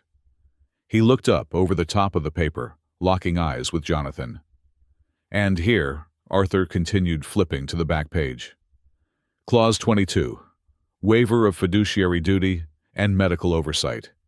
Essentially, this grants the guardian the right to make end-of-life decisions without a second medical opinion. Arthur lowered the paper. His lip curled in disgust. "You wrote this yourself, didn't you, son? It is sloppy. It is predatory. And in the state of Illinois, it is bordering on criminal fraud." The silence that followed was deafening. Jonathan's face went from the flush of anger to a sickly shade of gray, then back to a deep, violent purple. He had been exposed, not just as a bad son, but as a bad lawyer. He had been undressed in the middle of his own kingdom by a man wearing a coat that belonged in a dumpster. "You," Jonathan sputtered, "you shut your mouth. You don't know what you are reading. You are just a crazy old bum who wandered in off the street." "I know exactly what I am reading," Arthur said calmly. "I am reading a confession. You are trying to steal your father's life." "Give it to me!" Jonathan roared. He lost control. The veneer of the civilized corporate executive cracked and fell away. He lunged at Arthur. He raised his hands, fingers hooked into claws, intending to rip the paper away, and he did not care if he had to knock the old man down to get it. My body reacted before my mind did. It was the muscle memory of 40 years. It was the instinct of the job site. When a cable snaps, you move. When a load swings, you brace. When someone threatens a member of your crew, you step in. I stepped between them. I dropped my center of gravity, locking my knees. I brought my left arm up in a rigid bar across my chest. Jonathan collided with me. He was younger than me by 30 years. He worked out at a gym with air conditioning and personal trainers. He had muscles built for vanity. I had muscles built for survival. He hit my arm, and it was like running into an oak tree. I didn't budge. I didn't even sway. I absorbed his momentum, and then with a sharp exhale, I pushed outward. I shoved him. It wasn't a strike. I didn't punch my son. I just extended my arm with the force I used to use to align steel girders. Jonathan flew backward. His Italian leather shoes lost traction on the polished floor. He flailed his arms, windmilling uselessly, and he crashed into the marble wall of the alcove with a dull thud. "Do not," I growled, my voice vibrating deep in my chest. "Touch him." Jonathan slid down the wall, slightly gasping for breath. He looked at me with wide, terrified eyes. He had never seen me like this. He had only ever seen the gentle father, the provider, the man who quietly wrote checks. He had never met Michael Smith, the ironworker. He had never met the man who had survived fights in dive bars and riots on picket lines. "Dad," he wheezed, clutching his chest. You pushed me." "I stopped you," I corrected him. I stood over him, breathing hard, my hands balled into fists at my sides. "You were about to attack an 80-year-old man." "He stole my papers!" Jonathan shrieked, scrambling to his feet. He smoothed his suit frantically, trying to regain his dignity, but it was too late. "He is a thief, and you are helping him." I turned to Arthur. He was standing perfectly still, holding the papers, watching me with an expression of profound respect. "Are you okay?" I asked roughly. "I am fine, Michael," Arthur said softly. "Thank you." I turned back to Jonathan. I looked at the man I had created. I looked at the vanity, the greed, the cruelty, and I felt something break inside me. It wasn't a bone. It was the cord that had tethered me to him for 35 years. It was the hope that he would change. It was the delusion that if I just gave him enough, he would finally love me back. It snapped. "I am not signing," I said. My voice was not loud, but it carried. It echoed off the marble walls. "What?" Jonathan blinked. "What did you say?" "I said no," I repeated. "I am not signing. Not today. Not tomorrow. Not ever." "You have to," Jonathan screamed. He stamped his foot like a petulant child. "We had a deal. You promised." "I promised to help my son," I said, my voice steady now. "But you are not my son right now. You are a predator. You want to put me in a warehouse to die so you can buy a partnership. No. I would rather starve in my basement than give you another cent." "You selfish old bastard," Jonathan spat the words out. "After everything I have achieved, after everything I represent, you are going to ruin me over a few $1,000s. "It is not about the money, Jonathan," I said sadly. "It is about the fact that you don't even see me as a human being anymore." "I don't see you as anything," he yelled. "You are nothing. You are a nobody. You are an embarrassment." He pointed a shaking finger at the revolving doors. "Get out," he hissed. "Get out of my building. Get out of my life. If you don't sign that paper, you are dead to me. Do not call me. Do not text me. When you are dying in that basement, don't you dare reach out to me." The words hung in the air, toxic and heavy. I stood there, feeling the impact of them. Dead to him. After the night shifts. After the hazard pay. After the house. After the bicycle ride in the woods. "Fine," I whispered. "If that is how you want it." "Security!" Jonathan screamed at the top of his lungs. His voice cracked. "Gary, get over here now!" The lobby erupted into motion. Gary, the massive guard, came running from his post, his hand on his baton. 2 other guards from the perimeter started moving in. The receptionist was on the phone, looking panicked. "Get these bums out of here!" Jonathan shouted, pointing at us. "They assaulted me. I want them thrown on the street. I want charges pressed." Gary reached us. He looked at me, then at Jonathan. He hesitated for a second, remembering my grip, but his job was to protect the suits. "Sir, you need to leave," Gary said, stepping toward me. "Now, or we will use force." "We are going," I said, shielding Arthur with my body. "Just back off." "No," Jonathan yelled. "Don't just let them walk. Drag them out. Humiliate them. Show them what happens when you mess with Zenith Capital." The guards closed in. I tensed my muscles. I was 68 years old, tired and outnumbered. But I was not going to let them put a hand on Arthur. I prepared myself for the takedown. I prepared myself for the handcuffs. And then the sound came. Ding. It was a soft, melodious chime, but it cut through the shouting like a knife through silk. It came from the wall of gold elevators behind us. The bank that had no buttons. The bank that only opened with a keycard that cost more than my lifetime earnings. The heavy brass doors slid open with a whisper. The chaos in the lobby seemed to freeze. Gary stopped mid-step. Jonathan's mouth snapped shut. A man stepped out. He was alone in the elevator car. He was wearing a charcoal suit that was tailored to perfection, a silk tie in a deep crimson, and shoes that shone like mirrors. He had silver hair swept back from a high forehead and a face that I had seen on the news a dozen times. It was Richard Sterling, the CEO, the man who built this tower, the man whose signature moved billions of dollars across oceans. He stepped out of the elevator, holding a leather briefcase, looking down at his phone. He looked up, expecting to see his quiet, efficient lobby. Instead, he saw a brawl. He saw his star associate Jonathan Smith, red-faced and screaming.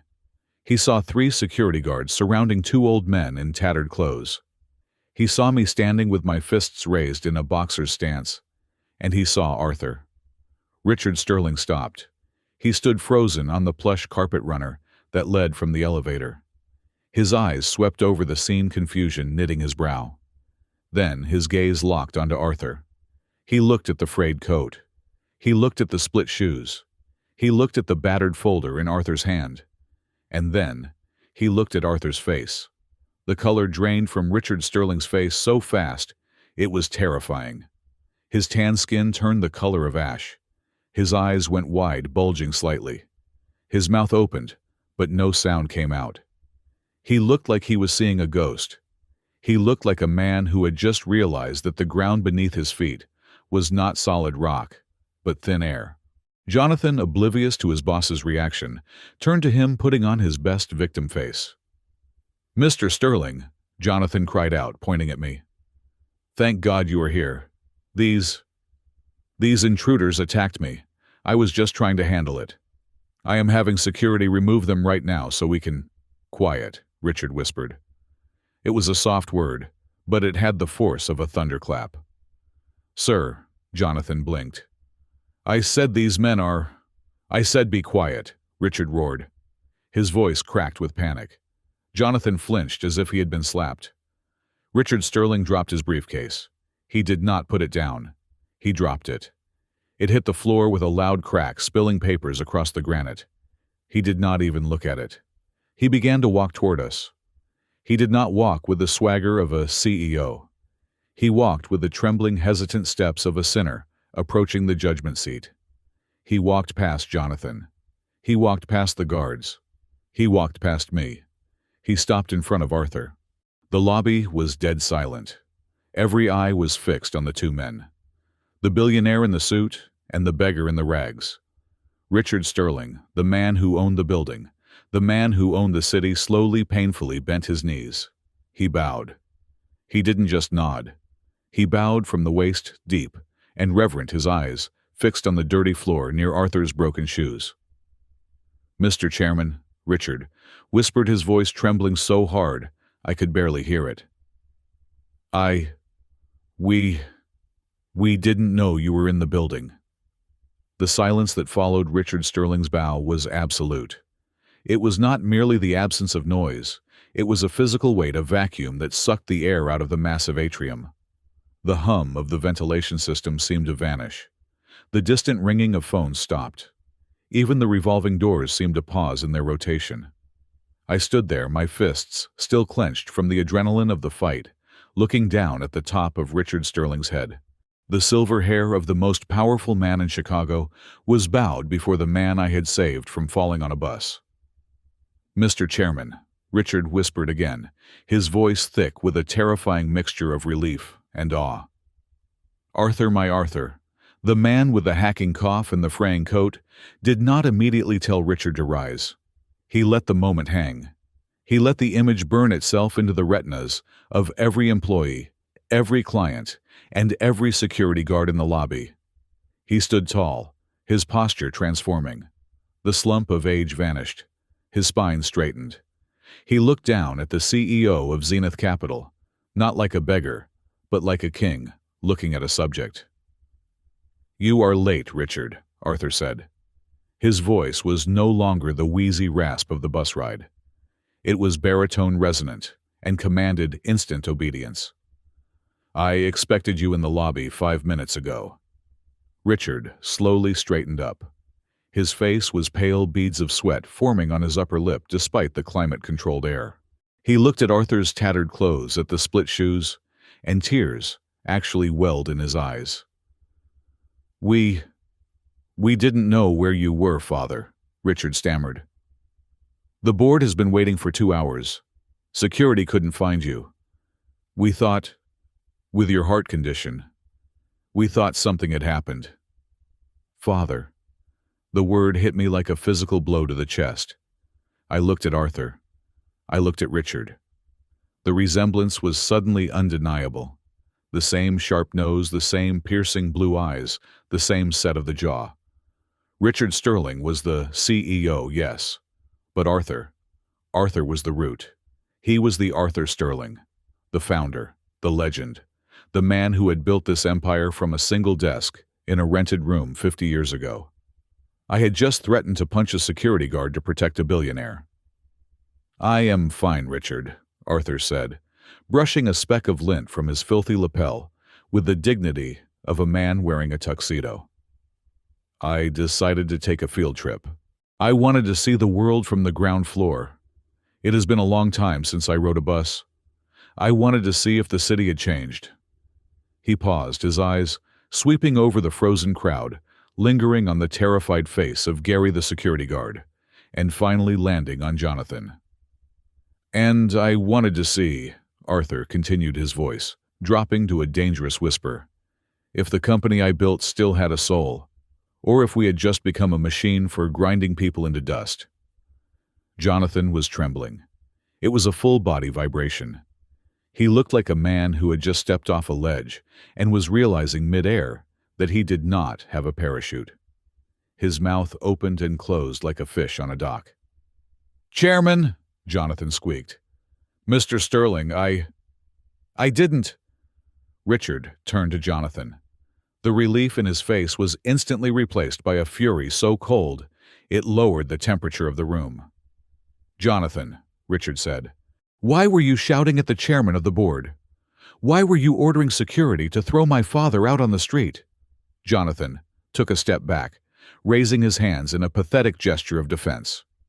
"I didn't know, sir. Look at him. He is wearing rags. He came in with him." Jonathan pointed a shaking finger at me. "They looked like vagrants. They were causing a disturbance. I was just trying to protect the firm's image." Arthur let out a dry, mirthless laugh. He stepped forward, the sound of his split shoes scuffing on the marble echoing loudly. "Protect the image," Arthur repeated. "Is that what you call it?" Arthur turned to Richard.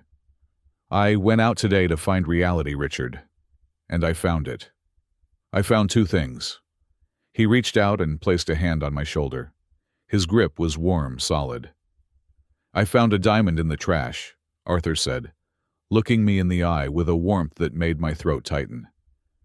"This man, Michael Smith, a man who has nothing, a man whose hands are scarred from building the city we sit in. He saw an old stumbling man on a bus and he saved me. He didn't ask for my resume. He didn't ask for my net worth. He just saw a human being in danger and he caught me." Arthur turned back to the crowd. He gave me his seat. He defended me against a young arrogance that is all too common these days.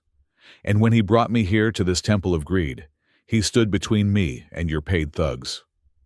Arthur patted my shoulder, a gesture of immense pride. He was ready to go to jail to protect a stranger. That is character, Richard. That is the steel that holds a building up. Then Arthur turned his gaze to Jonathan. The warmth vanished. His eyes became two chips of ice. "And the second thing I found," Arthur said, his voice dripping with disdain, "was a pile of rotting garbage in my own penthouse." Jonathan flinched. "Sir, please." "I sat there," Arthur continued, relentless. "I stood behind that pillar and I listened. I listened to you try to extort your own father. I listened to you try to strip him of his dignity, his savings, his freedom. I watched you draft a contract that is so morally bankrupt, it makes me ashamed to have my name on the building." Arthur held up the torn document, the power of attorney that Jonathan had tried to force me to sign. "You wanted to put him in a state home," Arthur said. "You wanted to take the money he earned with his blood and use it to buy a partnership in my firm." Richard Sterling snatched the paper from his father's hand. He read it quickly, his eyes darting back and forth. His face turned a deep, furious red. He looked up at Jonathan with an expression of pure disgust. "Is this true?" Richard demanded. "You tried to coerce a signature in my lobby." It is a family matter," Jonathan cried, desperate now. It is complicated. You don't understand the dynamics. He is incompetent. He needs help. He seems perfectly competent to me, Arthur interrupted. He seems to be the only man in this room with a backbone. Arthur took a step closer to Jonathan. Jonathan backed up until he hit the wall. There was nowhere left to run. You said you didn't know who I was, Arthur said softly. You said I looked like a beggar. You do, Jonathan blurted out, then immediately clamped his hand over his mouth. I mean, the coat, the shoes. Anyone would have made that mistake. And that is the problem, isn't it? Arthur asked. That is the rot at the core of this apple. Arthur spread his arms, gesturing to the opulent lobby, the chandeliers, the marble. You judged me by the cloth on my back. Because I looked poor, you assumed I was worthless. Because I looked weak, you assumed you could crush me. Because I had no voice, you thought you could silence me. Arthur leaned in, his face inches from Jonathan's. Is poverty a crime at Zenith Capital, Jonathan? Is that the culture we have built here? Do we only treat people with decency if they are wearing a $5,000 watch? Jonathan was crying now. Actual tears of terror were streaming down his face. No, sir. No, I am sorry. I was stressed. The market, the buy-in. And the worst part, Arthur said, his voice dropping to a whisper that was louder than a scream. The part that makes me want to tear this building down brick by brick, Arthur pointed a trembling finger at me, is that he is your father. The words hung in the air. He is the man who gave you life, Arthur said. He is the man who sacrificed his body so you could wear that suit. I heard what he said. He sold his house for you. He carried you when you were broken. And this is how you repay him. Arthur shook his head, looking at Jonathan as if he were a specimen under a microscope. You looked at your father, a man of honor, and you saw a debit on a balance sheet. You looked at me, a stranger in need, and you saw dirt to be swept away. Arthur turned to Richard. Richard, Arthur said, I founded this firm on one principle: integrity. We manage money, but we deal in trust. If a man cannot be trusted with his own father, how can he be trusted with our client's assets? Richard Sterling straightened his tie. He looked at Jonathan. The look was final. It was the look of a judge slamming down a gavel. He cannot, Richard said. Jonathan fell to his knees. It was pathetic. He grabbed the hem of Richard's jacket. Mr. Sterling, please. Give me a chance. I am a top producer. I brought in $10 million last quarter. You can't fire me over a misunderstanding. Richard pulled his jacket away from Jonathan's grasp. Stand up, Richard commanded. You are making a scene, and you are staining the floor. Jonathan scrambled up, looking wildly between Richard and Arthur, and then finally at me. Dad, he sobbed. Dad, tell them. Tell them it was a joke. Tell them we were just negotiating. Please, they will listen to you. I looked at him. I looked at my son. 10 minutes ago, he had told me I was dead to him. He had ordered security to throw me into the alley. He had called me a nobody. Now he needed the nobody to save him. I felt a strange calmness settle over me. The anger was gone. The hurt was gone. All that was left was a deep, profound pity. He was so small. Despite the suit, despite the job, despite the arrogance, he was the smallest man in the room. I looked at Arthur. Arthur gave me a small nod. He was leaving the choice to me. He was giving me the power. I stepped forward. My work boots clacked heavily on the granite. I stood in front of Jonathan. You want me to tell them? I asked softly. Yes, yes, Jonathan nodded frantically. Tell them I am a good son. Tell them I take care of you. I looked him in the eye. I saw the fear, but I didn't see love. I didn't see remorse. I only saw self-preservation. He wasn't sorry for what he did to me. He was sorry he got caught doing it to the wrong person. I cannot do that, Jonathan, I said. What? He froze. I have spent my whole life protecting you, I said. I protected you from the cold. I protected you from hunger. I protected you from the hard work I had to do. I welded the steel so you could walk on the bridge. I held up my hands, the scarred, burned, twisted hands of an ironworker. But I realized something today, I continued. Steel is only strong because it goes through the fire. If you never put it in the fire, it is just soft iron. It bends. It breaks. I lowered my hands. I protected you too much, son. I kept you out of the fire, and because of that you never hardened. You are soft. You are weak. And you are cruel because you are weak. I turned to Arthur. He is my son, I said, and I love him. But everything you saw today, everything you heard, I took a deep breath. It is the truth. Jonathan let out a strangled wail. It was the sound of his life imploding. Richard Sterling stepped forward. Thank you, Mr. Smith. That is all I needed to hear. Richard turned to the security guards. Gary. Yes, sir. Gary snapped to attention, looking relieved that he wasn't the one being yelled at. Escort Mr. Jonathan Smith to his office, Richard said. Give him 10 minutes to collect his personal effects. Monitor him. He is not to touch a computer. He is not to touch a file. Then escort him out of the building. His pass is revoked effective immediately. No, Jonathan screamed. You can't do this. I have rights. I have a contract. Your contract has a morality clause, Richard said coldly. And you just violated it in front of the founder, the CEO, and 50 witnesses. Gary moved in. He grabbed Jonathan by the arm, the same arm Jonathan had used to drag me into the corner. He wasn't gentle. Come on, let's go, Gary grunted. Dad, Jonathan screamed as he was dragged toward the elevators. Dad, do something, don't let them do this. I watched him go. I watched my son, the associate director, being hauled away like a common shoplifter. I didn't look away. I owed it to myself to watch. I owed it to the man I used to be. When the elevator doors finally closed on his screaming face, the lobby fell silent again. Arthur let out a long sigh. He looked tired. The energy of the confrontation was fading, leaving him looking his age again. But his eyes were still bright. He turned to me. I am sorry you had to do that, Michael, Arthur said gently. I know that was the hardest weld you have ever had to make. It was, I whispered. My throat felt tight. But it was necessary. The structure was failing. It had to come down.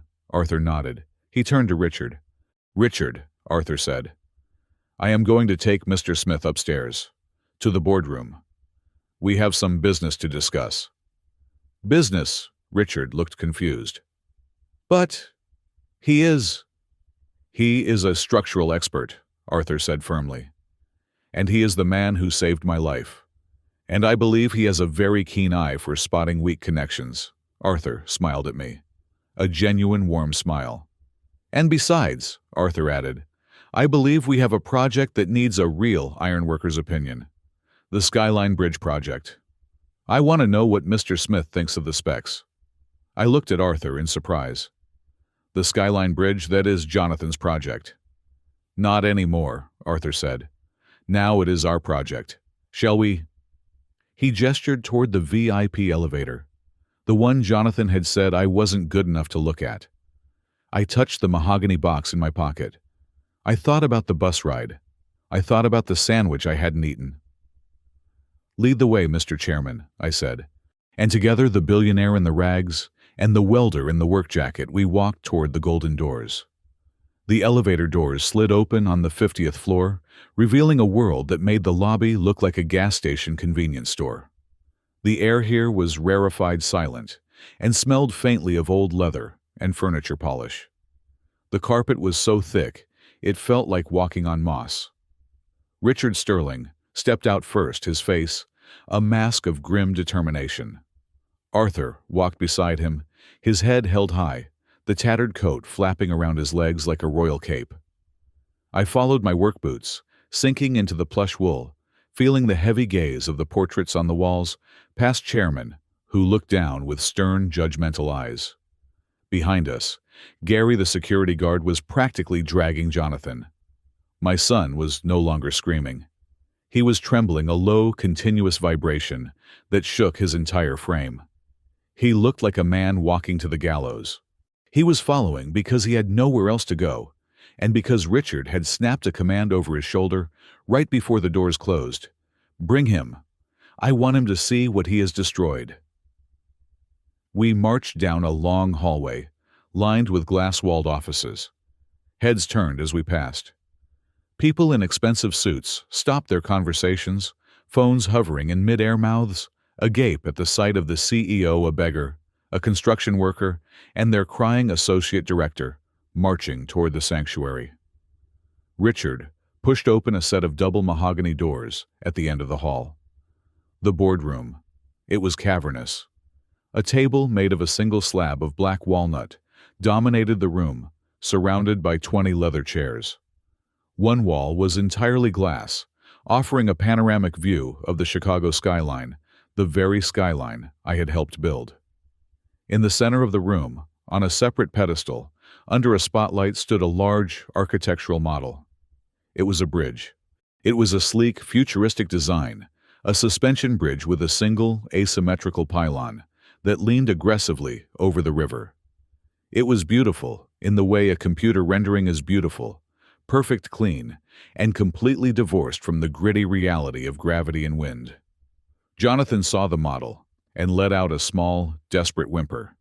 He lunged forward, breaking Gary's grip. "This," Jonathan cried, pointing at the model with shaking hands. "This is why you cannot fire me. The Skyline Bridge project. I am the lead director. The city has already approved the zoning. The investors are lined up. If I go, this project falls apart." He looked at Richard, his eyes pleading. "It is $100 million contract, sir. I built this deal from nothing. You need me." Richard paused. He looked at the model, then at his father.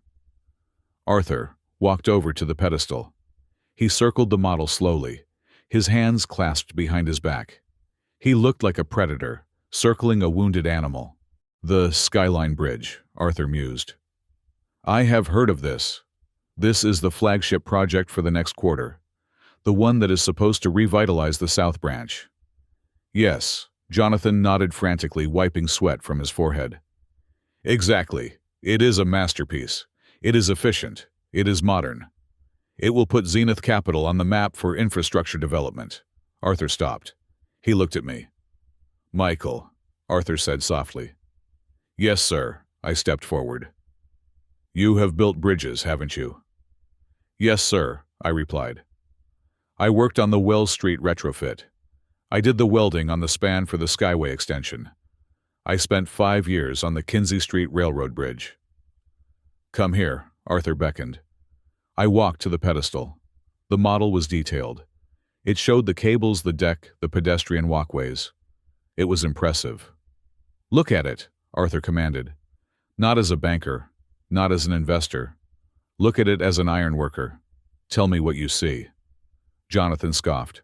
It was a wet, nervous sound. "He is a welder. He is not an engineer. He doesn't know anything about architectural dynamics or aesthetic flow." "Quiet," Richard snapped. I ignored Jonathan. I focused on the model. My eyes narrowed. I did not look at the pretty white plastic that represented the concrete.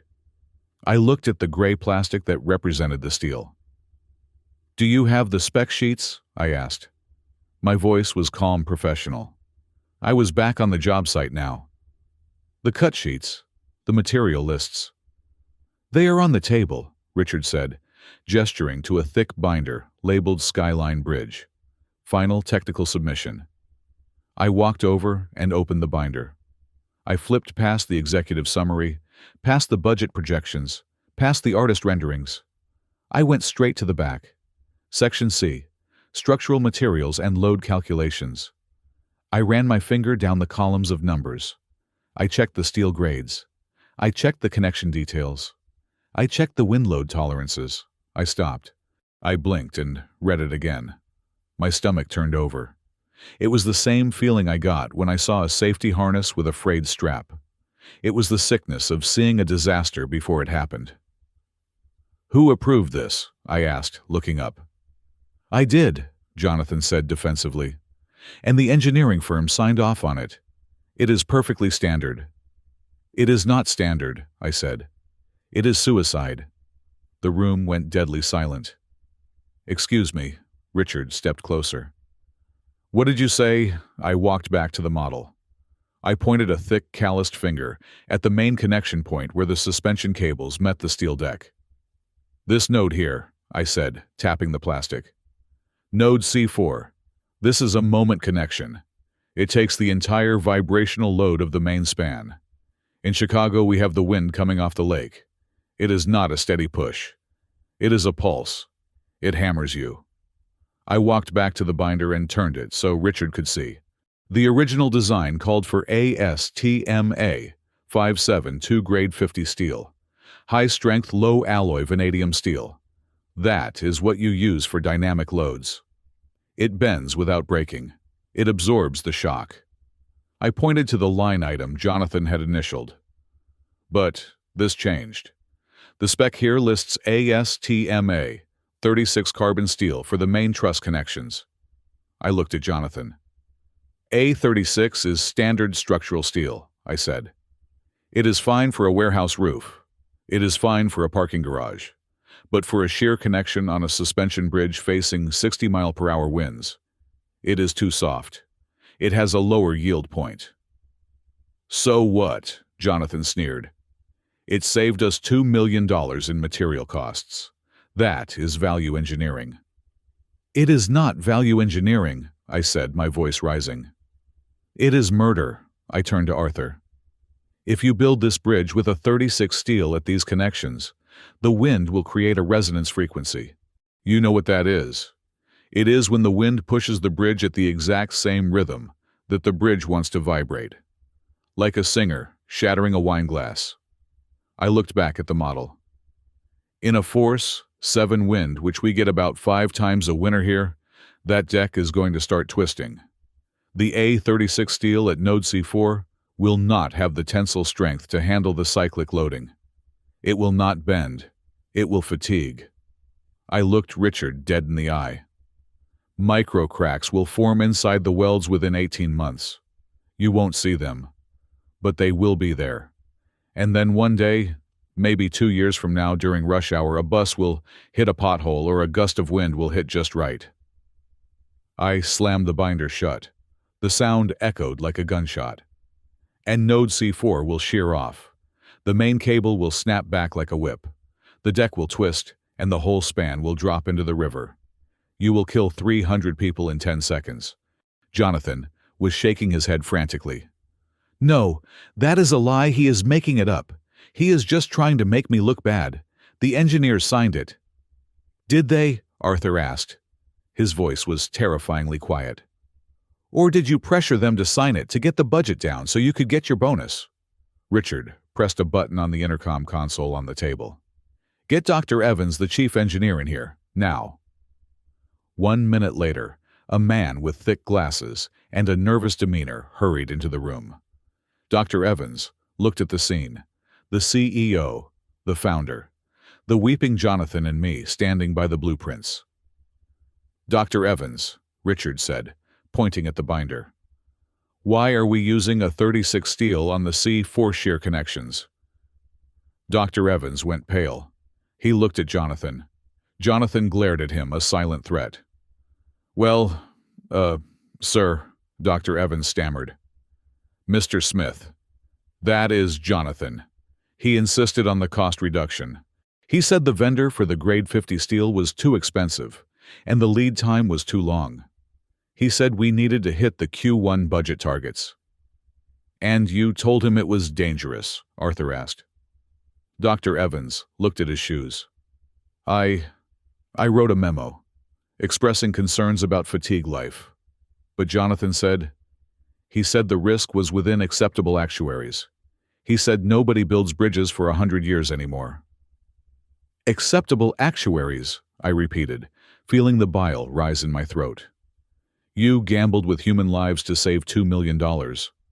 I looked at Jonathan. He was not looking at me. He was staring at the floor, his face a mask of total defeat. I needed the margin, Jonathan whispered. The partnership buy-in. I needed to show a 20% profit on the project to qualify for the bonus pool. If I used the expensive steel, the profit dropped to 12%. I wouldn't have made the cut. The room spun. He had cheapened the steel to buy his way up the ladder. He had risked the lives of thousands of commuters, people like me, people who ride the bus just so he could have a bigger office and a grander title. "You switched the steel," I said, my voice trembling with disgust, "to pay for your ambition."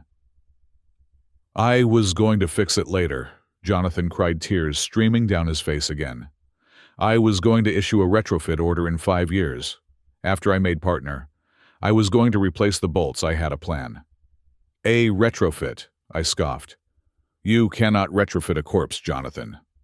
Arthur walked over to the model. He looked at it with sadness. Then, with a sudden violent motion, he swept his arm across the pedestal. The beautiful plastic model of the Skyline Bridge flew off the stand and shattered on the floor. Pieces of white plastic and gray trusses scattered across the expensive carpet. "It is garbage," Arthur said. "It is a death trap wrapped in a ribbon." He turned to Jonathan. "You are not just fired, Jonathan," Arthur said. "You are blacklisted. I will personally contact the Ethics Board of the Financial Regulatory Authority. I will contact the City Planning Commission. You will never work in finance, real estate, or development in this state again." "And," Richard added, his voice shaking with fury, "I am freezing your accounts pending an internal audit. If I find 1 cent of embezzled money or one more safety violation, I am handing this file to the district attorney. You won't be going to another firm. You will be going to federal prison." Jonathan collapsed. His legs simply gave out. He fell into one of the leather chairs, burying his face in his hands, sobbing uncontrollably. But my life," he wailed. "My condo. My car. I have payments." "You should have thought about that before you tried to rob your father," Arthur said, cold and hard. Arthur turned to me. The anger left his face, replaced by that same deep respect. "You see, Michael," Arthur said, gesturing to the shattered model. "This is what happens when you build without a foundation.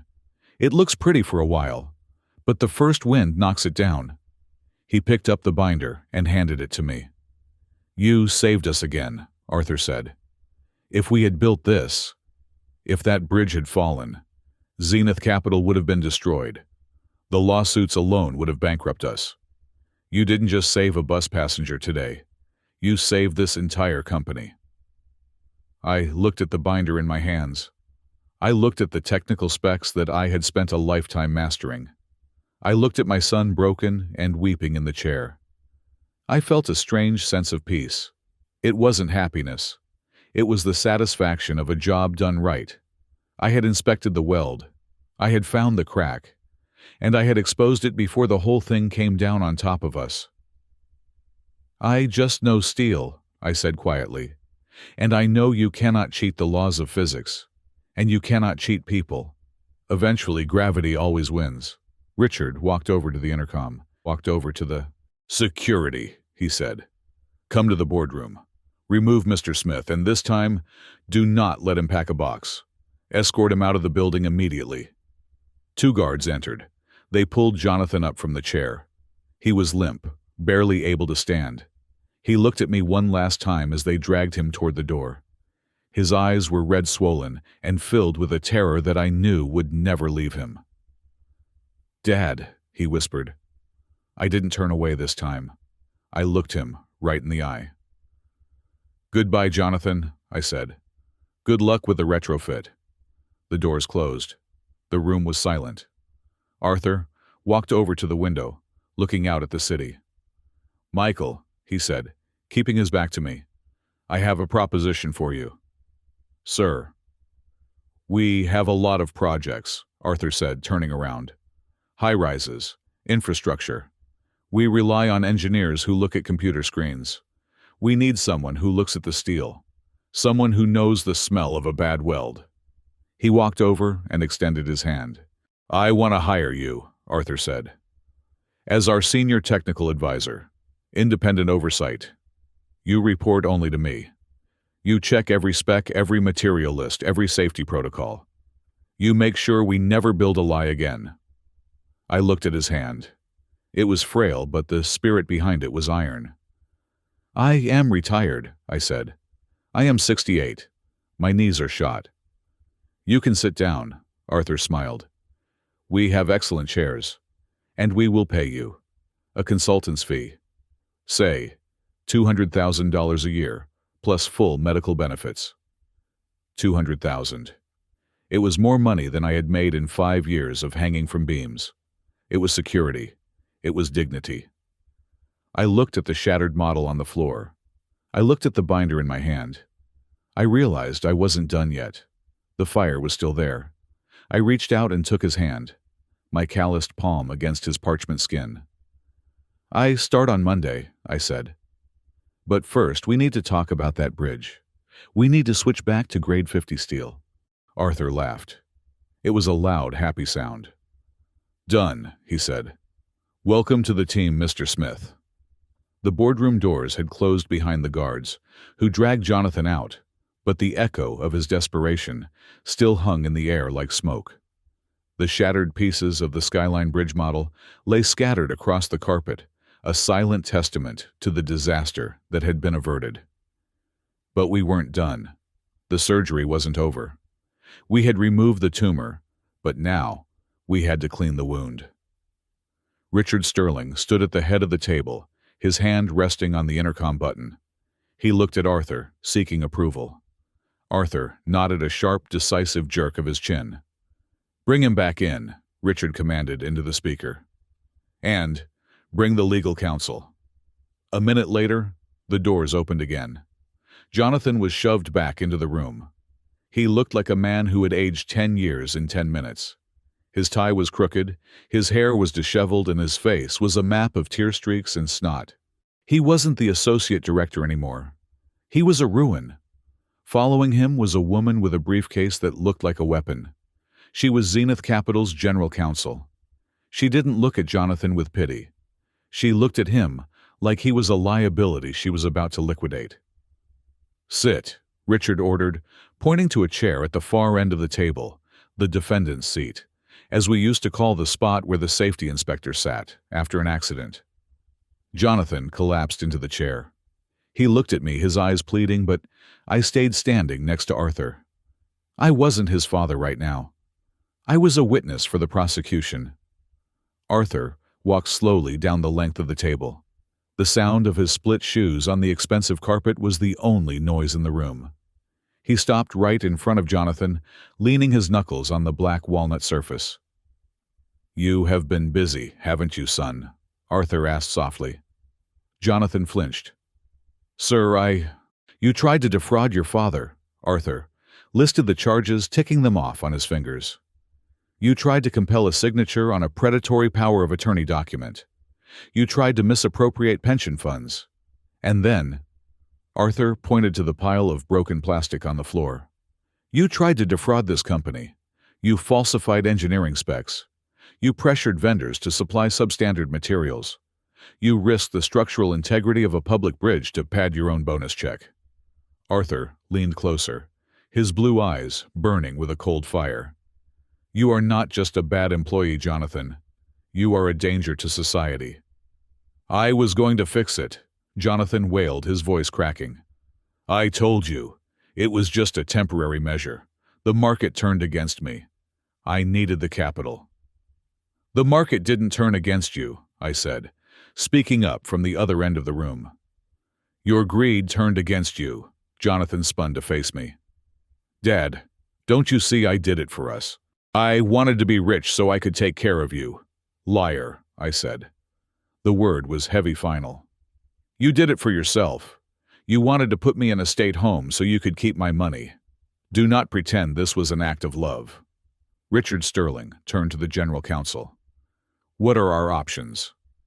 The lawyer opened her briefcase and pulled out a file. She didn't even look at the papers. She knew the law by heart. Termination for cause, obviously, she said, her voice crisp and professional. Violation of the corporate code of ethics.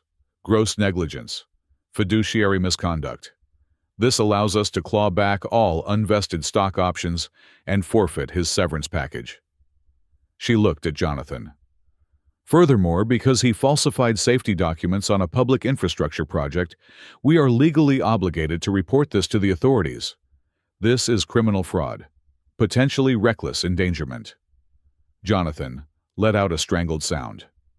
Criminal. No, you can't. I will go to jail. You should go to jail, Arthur said. If that bridge had fallen, you would have gone to hell. Richard nodded. Do it. Draft the termination papers. Notify the SEC and the district attorney's office. And freeze his personal trading accounts. We need to see if he was using client money to cover his own debts. Please, Jonathan threw himself out of the chair. He fell to his knees on the carpet, crawling toward Richard.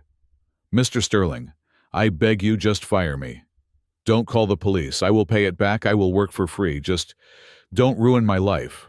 Richard stepped back, disgust written on his face. You ruined your own life, Jonathan. Get off my floor. Jonathan turned.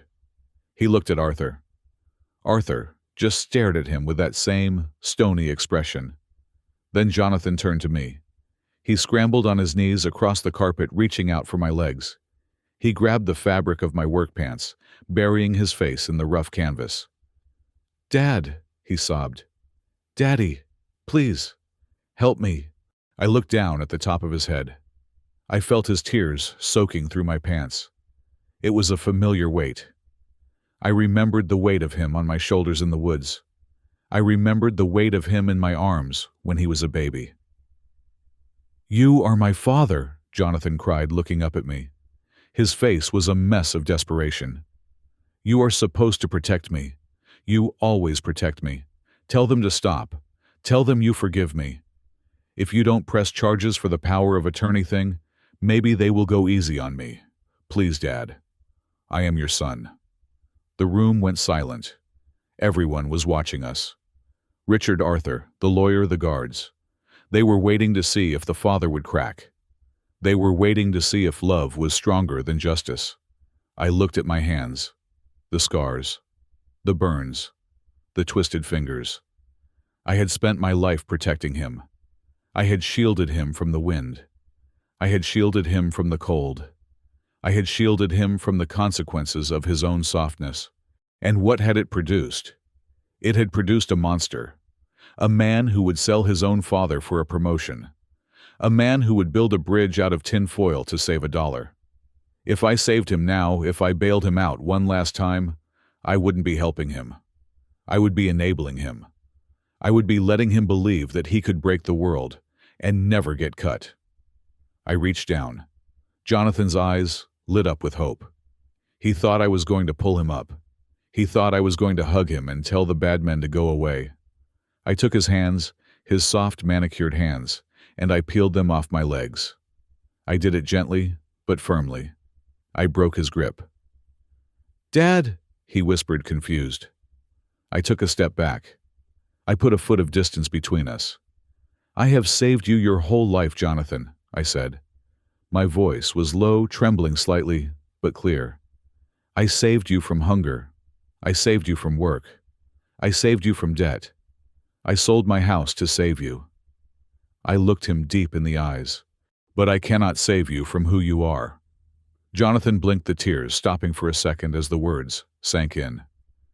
You are broken, son, I said. And it is a structural failure. It is deep inside. And the only way to fix it, the only way to maybe someday rebuild, I pointed to the door, is to let you fall. No, Jonathan shook his head. No, Dad, don't say that. I am not signing any bail papers, I said.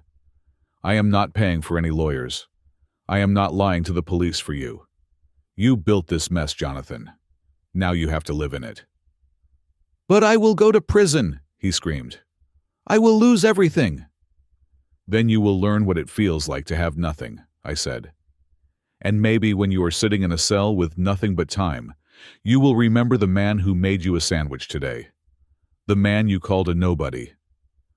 I turned my back on him. It was the hardest thing I have ever done.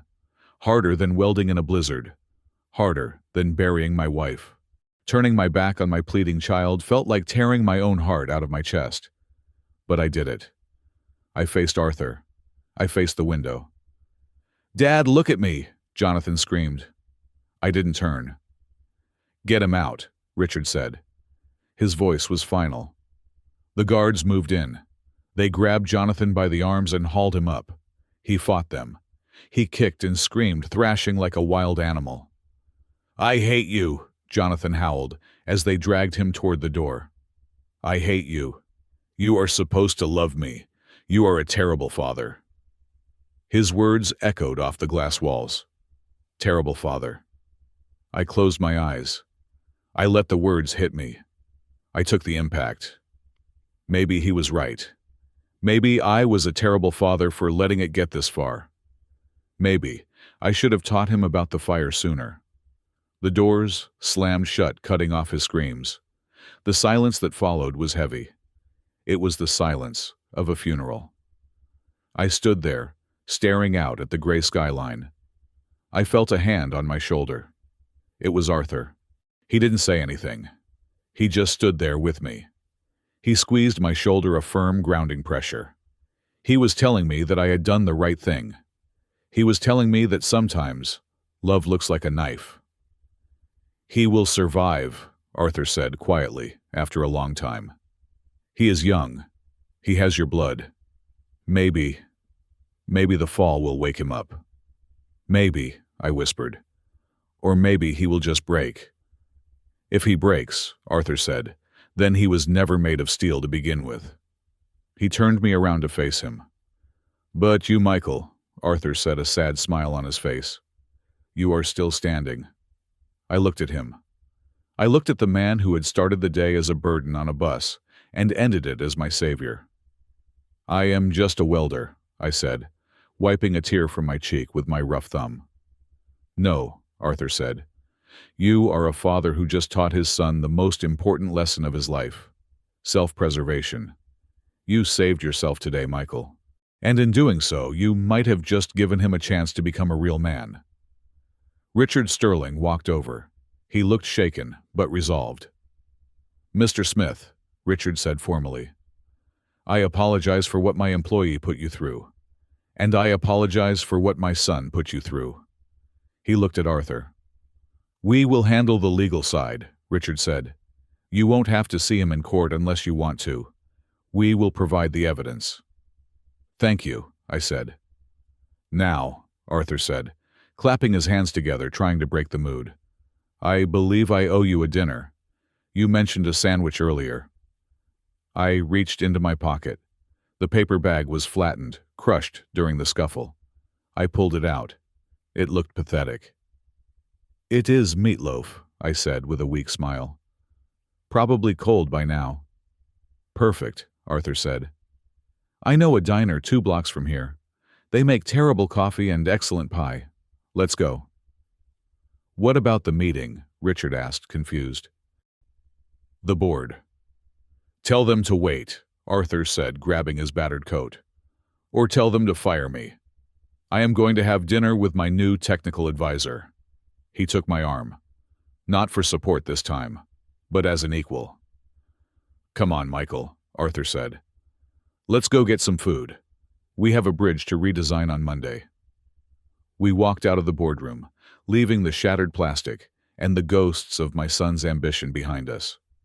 We walked toward the elevator, 2 old men who had survived the storm. And for the first time in a long time, I didn't feel like a relic. I felt like the foundation. We sat in a booth at a diner called Louie's Place, on the corner of Wabash and 8th. It was a place with cracked vinyl seats and the smell of old fryer grease permanently etched into the walls. It was a far cry from the marble boardroom of Zenith Capital, but Arthur Sterling looked happier here than he had in his own tower. He was dipping a fry into a puddle of ketchup, his tattered coat folded neatly on the bench beside him. He slid a piece of paper across the Formica table toward me. It was a check, personal, signed with a flourish. The amount written on the line was $50,000. "This is for the trouble," Arthur said, not looking up from his fries. "And for the saving of my life. Consider it a bonus, or a settlement. Whatever makes you comfortable." I looked at the check.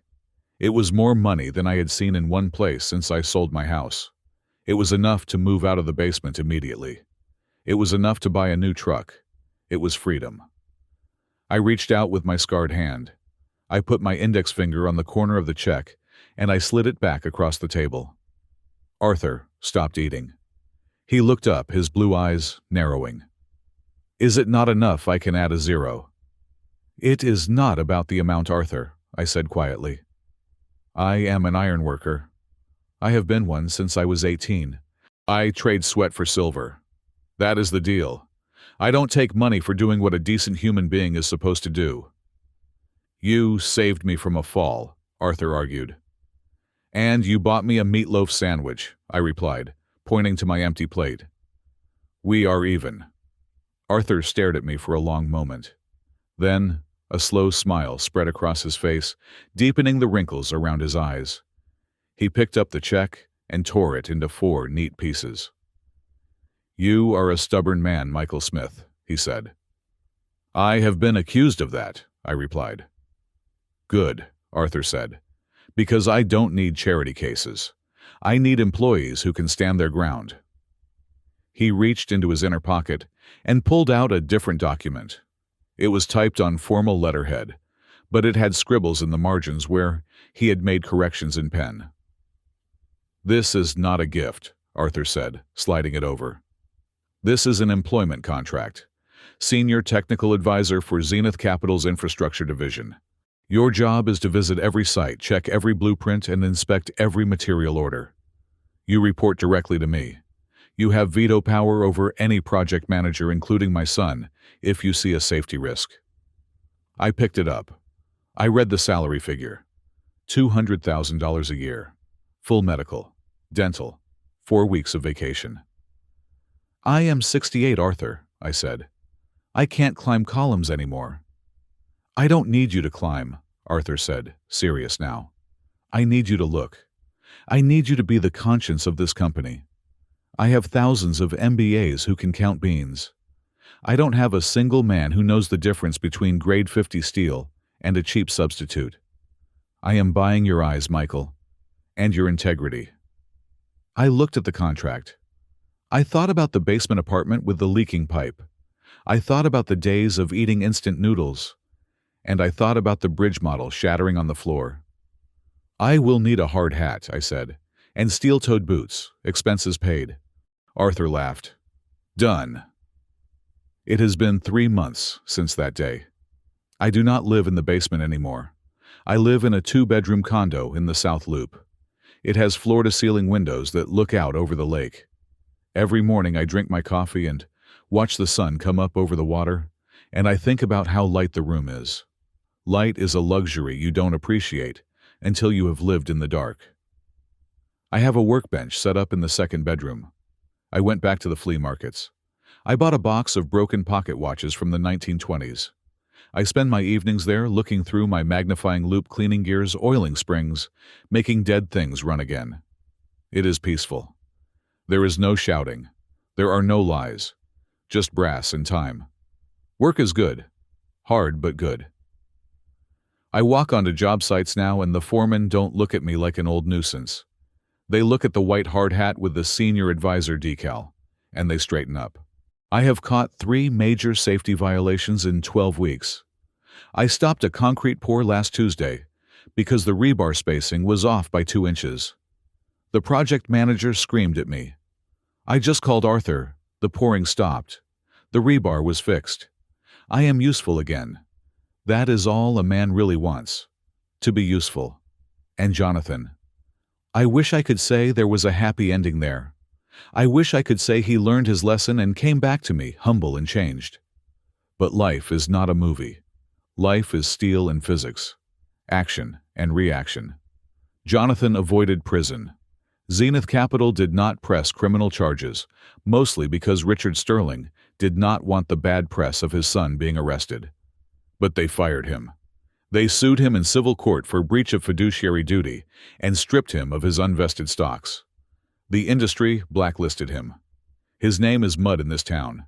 He lost the condo. He lost the Porsche. His wife, the one with the diplomat parents, filed for divorce 3 weeks after he was fired. She took their 2 children and moved back to Switzerland. She said she could not be married to a failure. Jonathan lives in a studio apartment in Gary, Indiana now. He works for a telemarketing firm selling extended car warranties. He makes $12 an hour plus commission. I know this because he writes to me. I received a letter yesterday. The envelope was cheap, the handwriting jagged and hasty. Dad, it said, I know you are angry, but I am desperate. The rent is due. I have nothing to eat. I am your son. You have a big job now. You have money. Just send me $5,000. Please. I will pay you back. I promise. I am suffering here. I sat at my kitchen table with the letter in my hand. I looked at the lake. I felt the old instinct rising, the instinct to save him, the instinct to reach into my pocket and fix it. It would be so easy. 5,000 is nothing to me now. I could write the check and he would be safe for another month. But then, I remembered the bridge. I remembered the cheap steel. I remembered him screaming at the security guards to throw me in the trash. I remembered Arthur's words. If he breaks, he was never made of steel. I stood up. I walked to the stove. I turned on the gas burner. The blue flame hissed to life. I held the corner of the letter to the flame. The paper curled and blackened. The fire ate the words. It ate the pleas. It ate the promise. It ate the guilt. I dropped the burning paper into the sink and watched it turn to ash. I did not send the money. I did not call him. It was not cruelty. It was love. The hardest kind of love. The kind that refuses to enable a sickness. If I sent him that money, I would just be buying him another month of delusion. I would be robbing him of the only thing that might actually save him rock bottom. He needs to hit the floor. He needs to feel the impact. Only then can he decide if he wants to stand up. I washed the ash down the drain. Then I put on my coat and went to meet Arthur. We meet every Friday for coffee. Not at a fancy place, but at a street cart near the park. We sit on a bench, 2 old men watching the pigeons. Arthur still wears his old coat sometimes. He says it reminds him of who he is without the money. Did you get a letter? Arthur asked me, sipping his black coffee. He knew. He always knew. He probably had tabs on Jonathan better than I did. I did, I said. And I burned it. Arthur nodded. He looked at the skyline, at the buildings we had both helped build in our own ways. It hurts, doesn't it? He asked. Like a burn, I said. It hurts every day. I wonder if he is cold. I wonder if he is hungry. He is, Arthur said bluntly. But he is also alive. And he is responsible for himself for the first time in 35 years. You gave him a gift, Michael. You gave him his own life. We sat in silence for a while. The wind blew off the lake, cold and sharp. I didn't shiver. My coat was warm. My conscience was clear. You know, I said, leaning back on the bench. I spent 40 years thinking that my job was to be the shield, to take the heat so my family didn't have to. That is what fathers do, Arthur said. No, I corrected him. That is what martyrs do. A father's job isn't to be the shield. It is to teach the child how to build their own armor. I looked at my hands. The scars were still there, but they didn't ache as much anymore. I gave him everything, Arthur. I gave him my house. I gave him my health. I gave him my pride. And because I gave him everything, he thought everything belonged to him. He thought I was just a resource to be mined until I was empty. Arthur turned to me. His blue eyes were serious. But you kept one thing, he said. You kept your integrity. You kept the watch. I kept the anchor, I said. That is the lesson. That is the thing I want to tell you, whoever you are reading this story. We are taught that love means sacrifice. We are taught that a good parent, a good partner, a good friend gives 100%. We are told to pour ourselves out until we are dry. But that is a lie. If you pour yourself out completely, you become empty. And empty people cannot love. Empty people crumble. You have to keep something for yourself. You have to have a core that is off limits. You have to have a line that cannot be crossed. Call it an anchor. Call it a shield. Call it a sword. For me, it was my dignity. It was the refusal to sign that paper. It was the refusal to let my son treat me like garbage in front of strangers. If I had signed that paper, I would be dead today. Maybe not physically, but my soul would be gone. I would be rotting in that state home waiting for a Christmas card that would never come. Instead, I am here. I am watching the sun on the water. I am drinking coffee with a friend. I am alive. Self-preservation is not selfishness. It is the law of structural integrity. A beam cannot support a building if it lets itself rust away. You have to maintain your own strength. You have to protect your own steel, because if you collapse, you can't hold anyone else up. Jonathan might come back someday. He might knock on my door not with a begging hand, but with a working hand. He might apologize. He might not. But if he does, he will find a father who is whole. He will find a father who respects himself. And that is a better gift than any check I could ever write. I finished my coffee and tossed the cup in the trash. "Ready to go?" Arthur asked. "We have to review the blueprints for the West Side expansion." "I am ready," I said. We walked down the path, two men moving forward. The past was behind us, burned to ash in a kitchen sink. The future was ahead, built on grade 50 steel, and the honest truth. And as we walked, I touched the mahogany box in my pocket. The watch was ticking, smooth, regular, strong, just like my heart. Thank you for listening to my story. It was not an easy one to tell, but I believe the truth has a weight to it that needs to be shared. Now I have a question for you. Where do you draw the line? How much of yourself are you willing to give before you realize you have nothing left? I want you to think about that. And I want you to tell me where you are listening from. Are you in Chicago, New York, London? Or maybe somewhere quiet where the wind blows hard? Leave a comment below with your city and your thoughts on boundaries. I read them all. If this story resonated with you, if you believe that sometimes you have to say no to the people you love to save yourself, please subscribe to the channel Bittersweet Revenge. Hit that like button to help us share this message. And if you really want to support us, press that hype button so more people can hear the truth. My name is Michael Smith. I am an iron worker. And I am still standing. God bless you all.